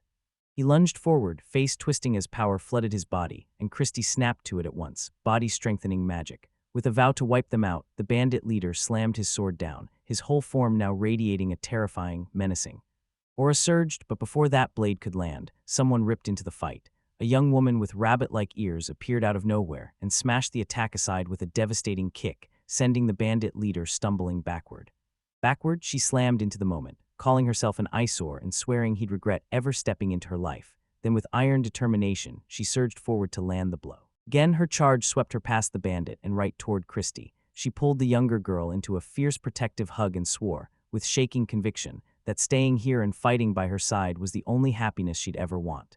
The bandit leader, battered and dazed, stared as it all played out, her words crashing into him, ripping open memories of his mercenary crew, where they used to tell their boss that serving under him was their happiness, and a tear dragged through the grime on his face. Memory got wrecked in an instant, brutal impact ripped it apart, and the bald man from his past, his former commander, showed up to slam a devastating kick into his head, blasting a spray of blood into it. The air split, then his boot slammed down with a brutal crunch, and blood exploded across the force. As the bandit leader crumpled, another figure surged into place to command the remaining brigands. She blared that their leader was dead, demanding they toss their weapons and surrender if they wanted to live. Right then, a nearby soldier raced the news to the mercenary leader. Yuri, meanwhile, Bart just stood frozen over the mangled corpse of his old subordinate. Yuri strode up beside Mai and asked if she recognized him. Mai nodded and said that man was the leader of the mercenary crew they'd hired for a job years back.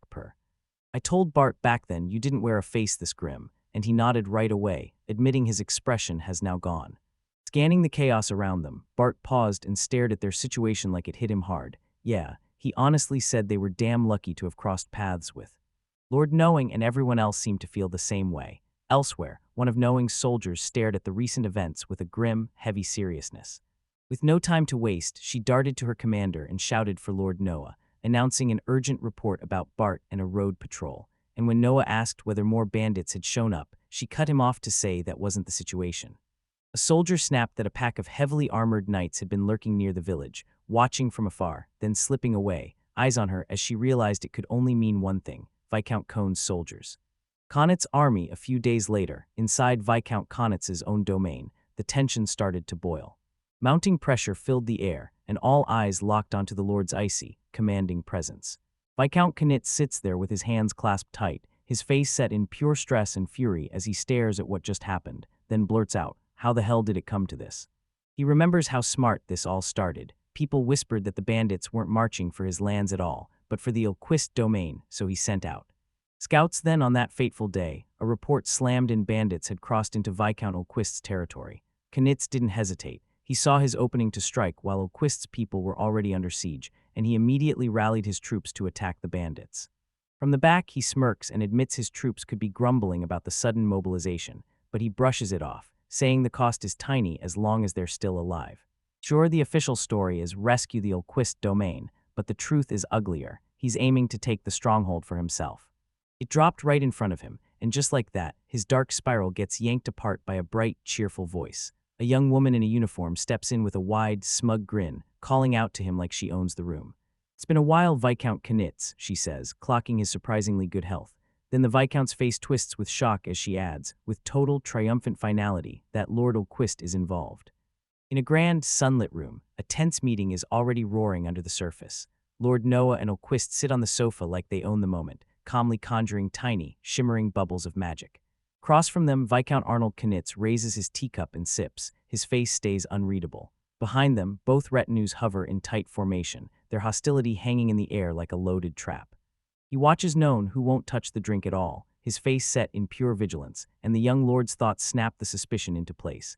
Known can't risk a sip, so he has to shove the talk in a different direction, and the Viscount catches that near-venomous stare burning across his face. Meanwhile, one of Conan's subordinates, a short-haired woman with a bright, cheerful grin, steps up to report to him, and Conan showers her with praise for her latest win, until she drops the bombshell. She heard his territory's population has been cut down by 200 bandits. Then it hits cold, dark, and unmistakable, and he realizes Connacht must have dragged those bandits straight into his own territory, a sick plan meant to shield his people. But the more he thinks, the more dread crawls in over the Viscount's twisted methods. The Viscount's jaw drops when he gets the truth. Those bandits didn't just show up. Known dragged them into the plan as part of his own counterattack, and his subordinate's smug grin seals it. Now he realizes this is judgment, and he knows he has to move right now. His unease gnaws deeper the moment he looks around and sees no entourage, because Viscount Ilquist is right there, and the warriors behind him aren't even trying to hide the murderous intent in their eyes. He can't stop wondering why nobody's intense anger feels so wrong. what's driving that brazen, brutal attitude, and then a terrible premonition starts creeping in. Flustered to the bone, the Viscount snaps upright, his composure shattering as he whips around to Nolan, ready to tackle the truth head-on. No one dares cut him off with a predatory grin. He boasts that not a single soul from his domain died, crediting the deadly new weapons his blacksmiths forged. Then he barks an order at one of his men, a hulking mercenary with a fur collar, demanding he haul the new weapon in so everyone can see. The Viscount freezes, staring in horror at the very word new weapon. The mercenary snaps into action, lifting that massive, heavy sack onto his shoulder like it weighs nothing, then steps forward, and Viscount Knick's aide can only stare in stunned disbelief, frozen in shock.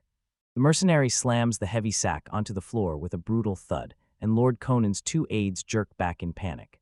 Count Connate stays calm, tells his men to stand down and sheath their weapons, and says, "I'm furious, but you don't strike here." Then he nods at the mercenary, already certain he can take whatever comes. And just like that, unveils something totally different, a slick, high-tech crossbow. Knit studies it in awe, saying it's built to cover for weak arms and shaky aim, so even a beginner can fire like a true marksman. He never gets the credit from anyone else. He admits it himself. Once he arms his troops with this weapon, his tiny domain can finally unleash a fighting force that actually hits hard, and he claims his victory wasn't luck at all. It was powered by mass-producing those crossbows, all because he can command golems. His speech comes alive as the picture shows his golems smashing the bandits, drowning them in a non-stop storm of crossbow arrows. Back in the present, he presses a finger to his lips, and nobody in the room looks even remotely calm. Then he flat-out declares that an attack from 200 men is nothing to them at all. Then the number 200 smacks Lord Knix like a punch. His face drains of color, as he realizes nobody has the faintest idea how big the bandit force he's sending out really is. No one explains it, but this number reveals the army his domain now controls, an army hinted at by the Ilkaf family crest stamped on the battlefield's sigil. Connate suddenly gets hit with a brutal truth. No matter how hard he throws himself, even if he drags every soldier from his own people into the fight, he still might not win, and the sight of None looming over a mountain of bodies seals it. He's already lost. And at last no one gets to land the final, chilling blow on him. In that last clash, his domain didn't lose a single soul. Then he turns to the Viscount, grinning like a razor and asking, just how much damage does he think no one's domain could ever cause? From the second Viscount Knitz gained the clout to challenge him, Ulquist territory had no choice but to see him as a danger. So with a chilling smirk, he declared Knitz was talking from weakness now, because the moment he struck with military pressure, everything collapsed utterly. And if Knitz tried to invade with a tiny force, it would get crushed fast by a nation backed by its own people. He kept talking, insisting that this harsh armed negotiation was the only way to go, because the star was his now, and he had way too much power. Then he shrugged and said, if Knitz were in my seat, he'd swing just as hard. After all, why start some feudal war when the enemy you're facing is clearly stronger? His brutal rant ended with a taunt. He leaned in, shot a question at Viscount Knitz, and demanded what was wrong, watching Knitz's face drain of color as sweat poured out, and he couldn't even find the words. He then snapped into clarity as a magical sigil flared around his hand, saying the power he'd just shown was only the starter, his real proof for making demands. The Ulquist territory, he insisted, had its own struggles and needs, and it was time to fight for them. Across the room, Lord Conan finally swallowed his pride and admitted he was completely beaten. Then he spun to his subordinates, barking for ideas on how to calm Lord Ulquist and convince him to accept their surrender. She snapped in with a sharp observation, and he, always so quick to own his mistakes, looked pathetic as the Viscount recoiled like a bear caught in the act. Embarrassment burned in her chest. Then she whipped around to him with a bright smile, and without wasting a second, declared she had a request to deliver for her lord, leaving the Viscount staring back, completely and utterly stunned by this sudden. With a dazzling, almost unnerving grin, she lifted a finger and announced her real purpose. She was an intermediate. The intermediary started laying out the whole political chessboard. Lord Berg's royal nobles have formed a faction, and up north the royal nobles, including the powerful House of Connors, are about to. She wrapped up her pitch with a jaw-dropping demand. She wanted Lord Knitz to bring her into the noble circle and slip her into their web of influence, while the Viscount stared back, stunned and utterly baffled. She talked about a kingdom split into factions. Each region's noble houses in the northwest, northeast, central, southwest, and southeast held their own power, tied together by shaky but crucial cooperation. Joining one of these factions is a jackpot, political clout, and major economic power that practically guarantees help the moment another noble house comes after you. Getting in isn't easy. These factions are basically clubhouses for upper-class nobles, barons, and beyond, while the lower-ranking nobility are usually stuck playing middlemen. She laid it out fast. If a low-ranking noble wanted in, they'd better show they've got enough land and assets to back it up, and that's only half the deal. The real key is getting an introduction from a heavy-hitter noble inside the faction.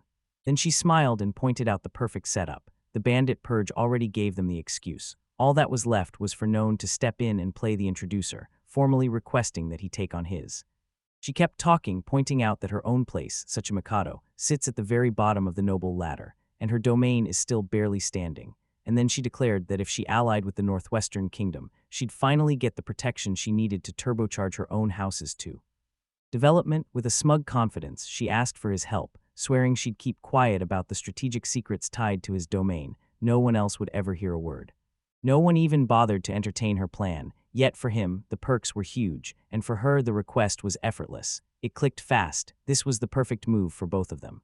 He signed on, clasped her hand, and promised to bring her, under her own name, to the nobles of the Northwestern Lordburg Kingdom. 1 month later, right in mid-December, a carriage rumbled through the countryside, because the Northwestern Kingdom's annual social season was about to kick off at the Bechtelschämerkeit, the yearly get-together where factions swapped crucial intel and locked in loyalties.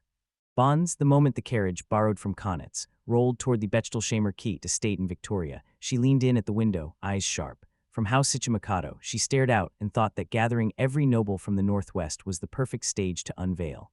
Snow fell in a hush, and inside the estate stood a breathtaking ballroom, chandeliers blazing with eager anticipation for the noble. She stepped in with the others and marched down a long corridor, hearing Lord Connate's address to None. Connate leaned in and asked if None was nervous, and None confessed this was his very first formal social event. Connate noticed None's calm face, but insisted he had to be hiding what he really felt, then admitted his own stomach was tight too, and pushed him to confirm one last line. Last thing, while he was talking to the Lord, Matilda leaned in and quietly pressed Tsuchimikado.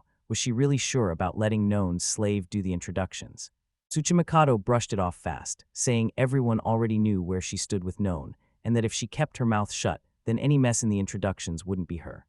None alone now. After their exchange, the party marched up to a set of massive double doors. Lord Knitz shot him a quick look and told him, "Do well." Then the doors yanked open, and a dazzling, brightly lit ballroom exploded into view. And beyond, they burst into that massive hall, where the air practically crackled with the loud chatter of dozens of nobles already packed in, talking, trading whispers, and sizing each other up in a nonstop buzz. Their dazzling finery hit the room like a spotlight, and nobody missed them. Across the space, the noblemen snapped their heads around, eyes locking onto the newcomers. Whispers snapped into the air almost right away, rippling through the nearest guest clusters as everyone stared at no one's party, curiosity mixing with dread. Lord Konitz shot down that disdain, and while the crowd hissed and murmured, he swung his attention to Tsuchimikado. "First, go greet the Marquis of Bechtelschheim." She answered simply. Yeah, right before she could move, a young noble in a spotless uniform surged forward and slammed himself in their way. "Know your place, you ladyships," he sneered, then introduced himself as Marquis Edmund Marshall. "So tell me, why are those lowly beast slaves being paraded in a place like?" Her insult didn't make him flinch. It met a hard, icy defiance. "Yes, my behavior is peculiar," Tsuchimikado said coolly, and she made it clear she wasn't about to stop this rude speech. Lord Konitz's eyes narrowed with fury as he snapped that her words left no doubt about her intent. The Marquis was left speechless because when that Marquis stared down her audacity, the razor-sharp click of her heel on the floor sliced the tension in half. Nobody moved, until one man stepped up and planted himself straight between the nobleman and Tsuchimikado, his massive shadow swallowing the space right. Their confrontation detonated into escalating tension, then it all got yanked to a stop when another nobleman stormed in, a hard-eyed man in a towering dark collar coat. He stared down at the whole scene, and with a low, cutting voice he demanded to know what was going on. Tsuchimikado froze in the sudden hush and looked up at him, her face caught between shock and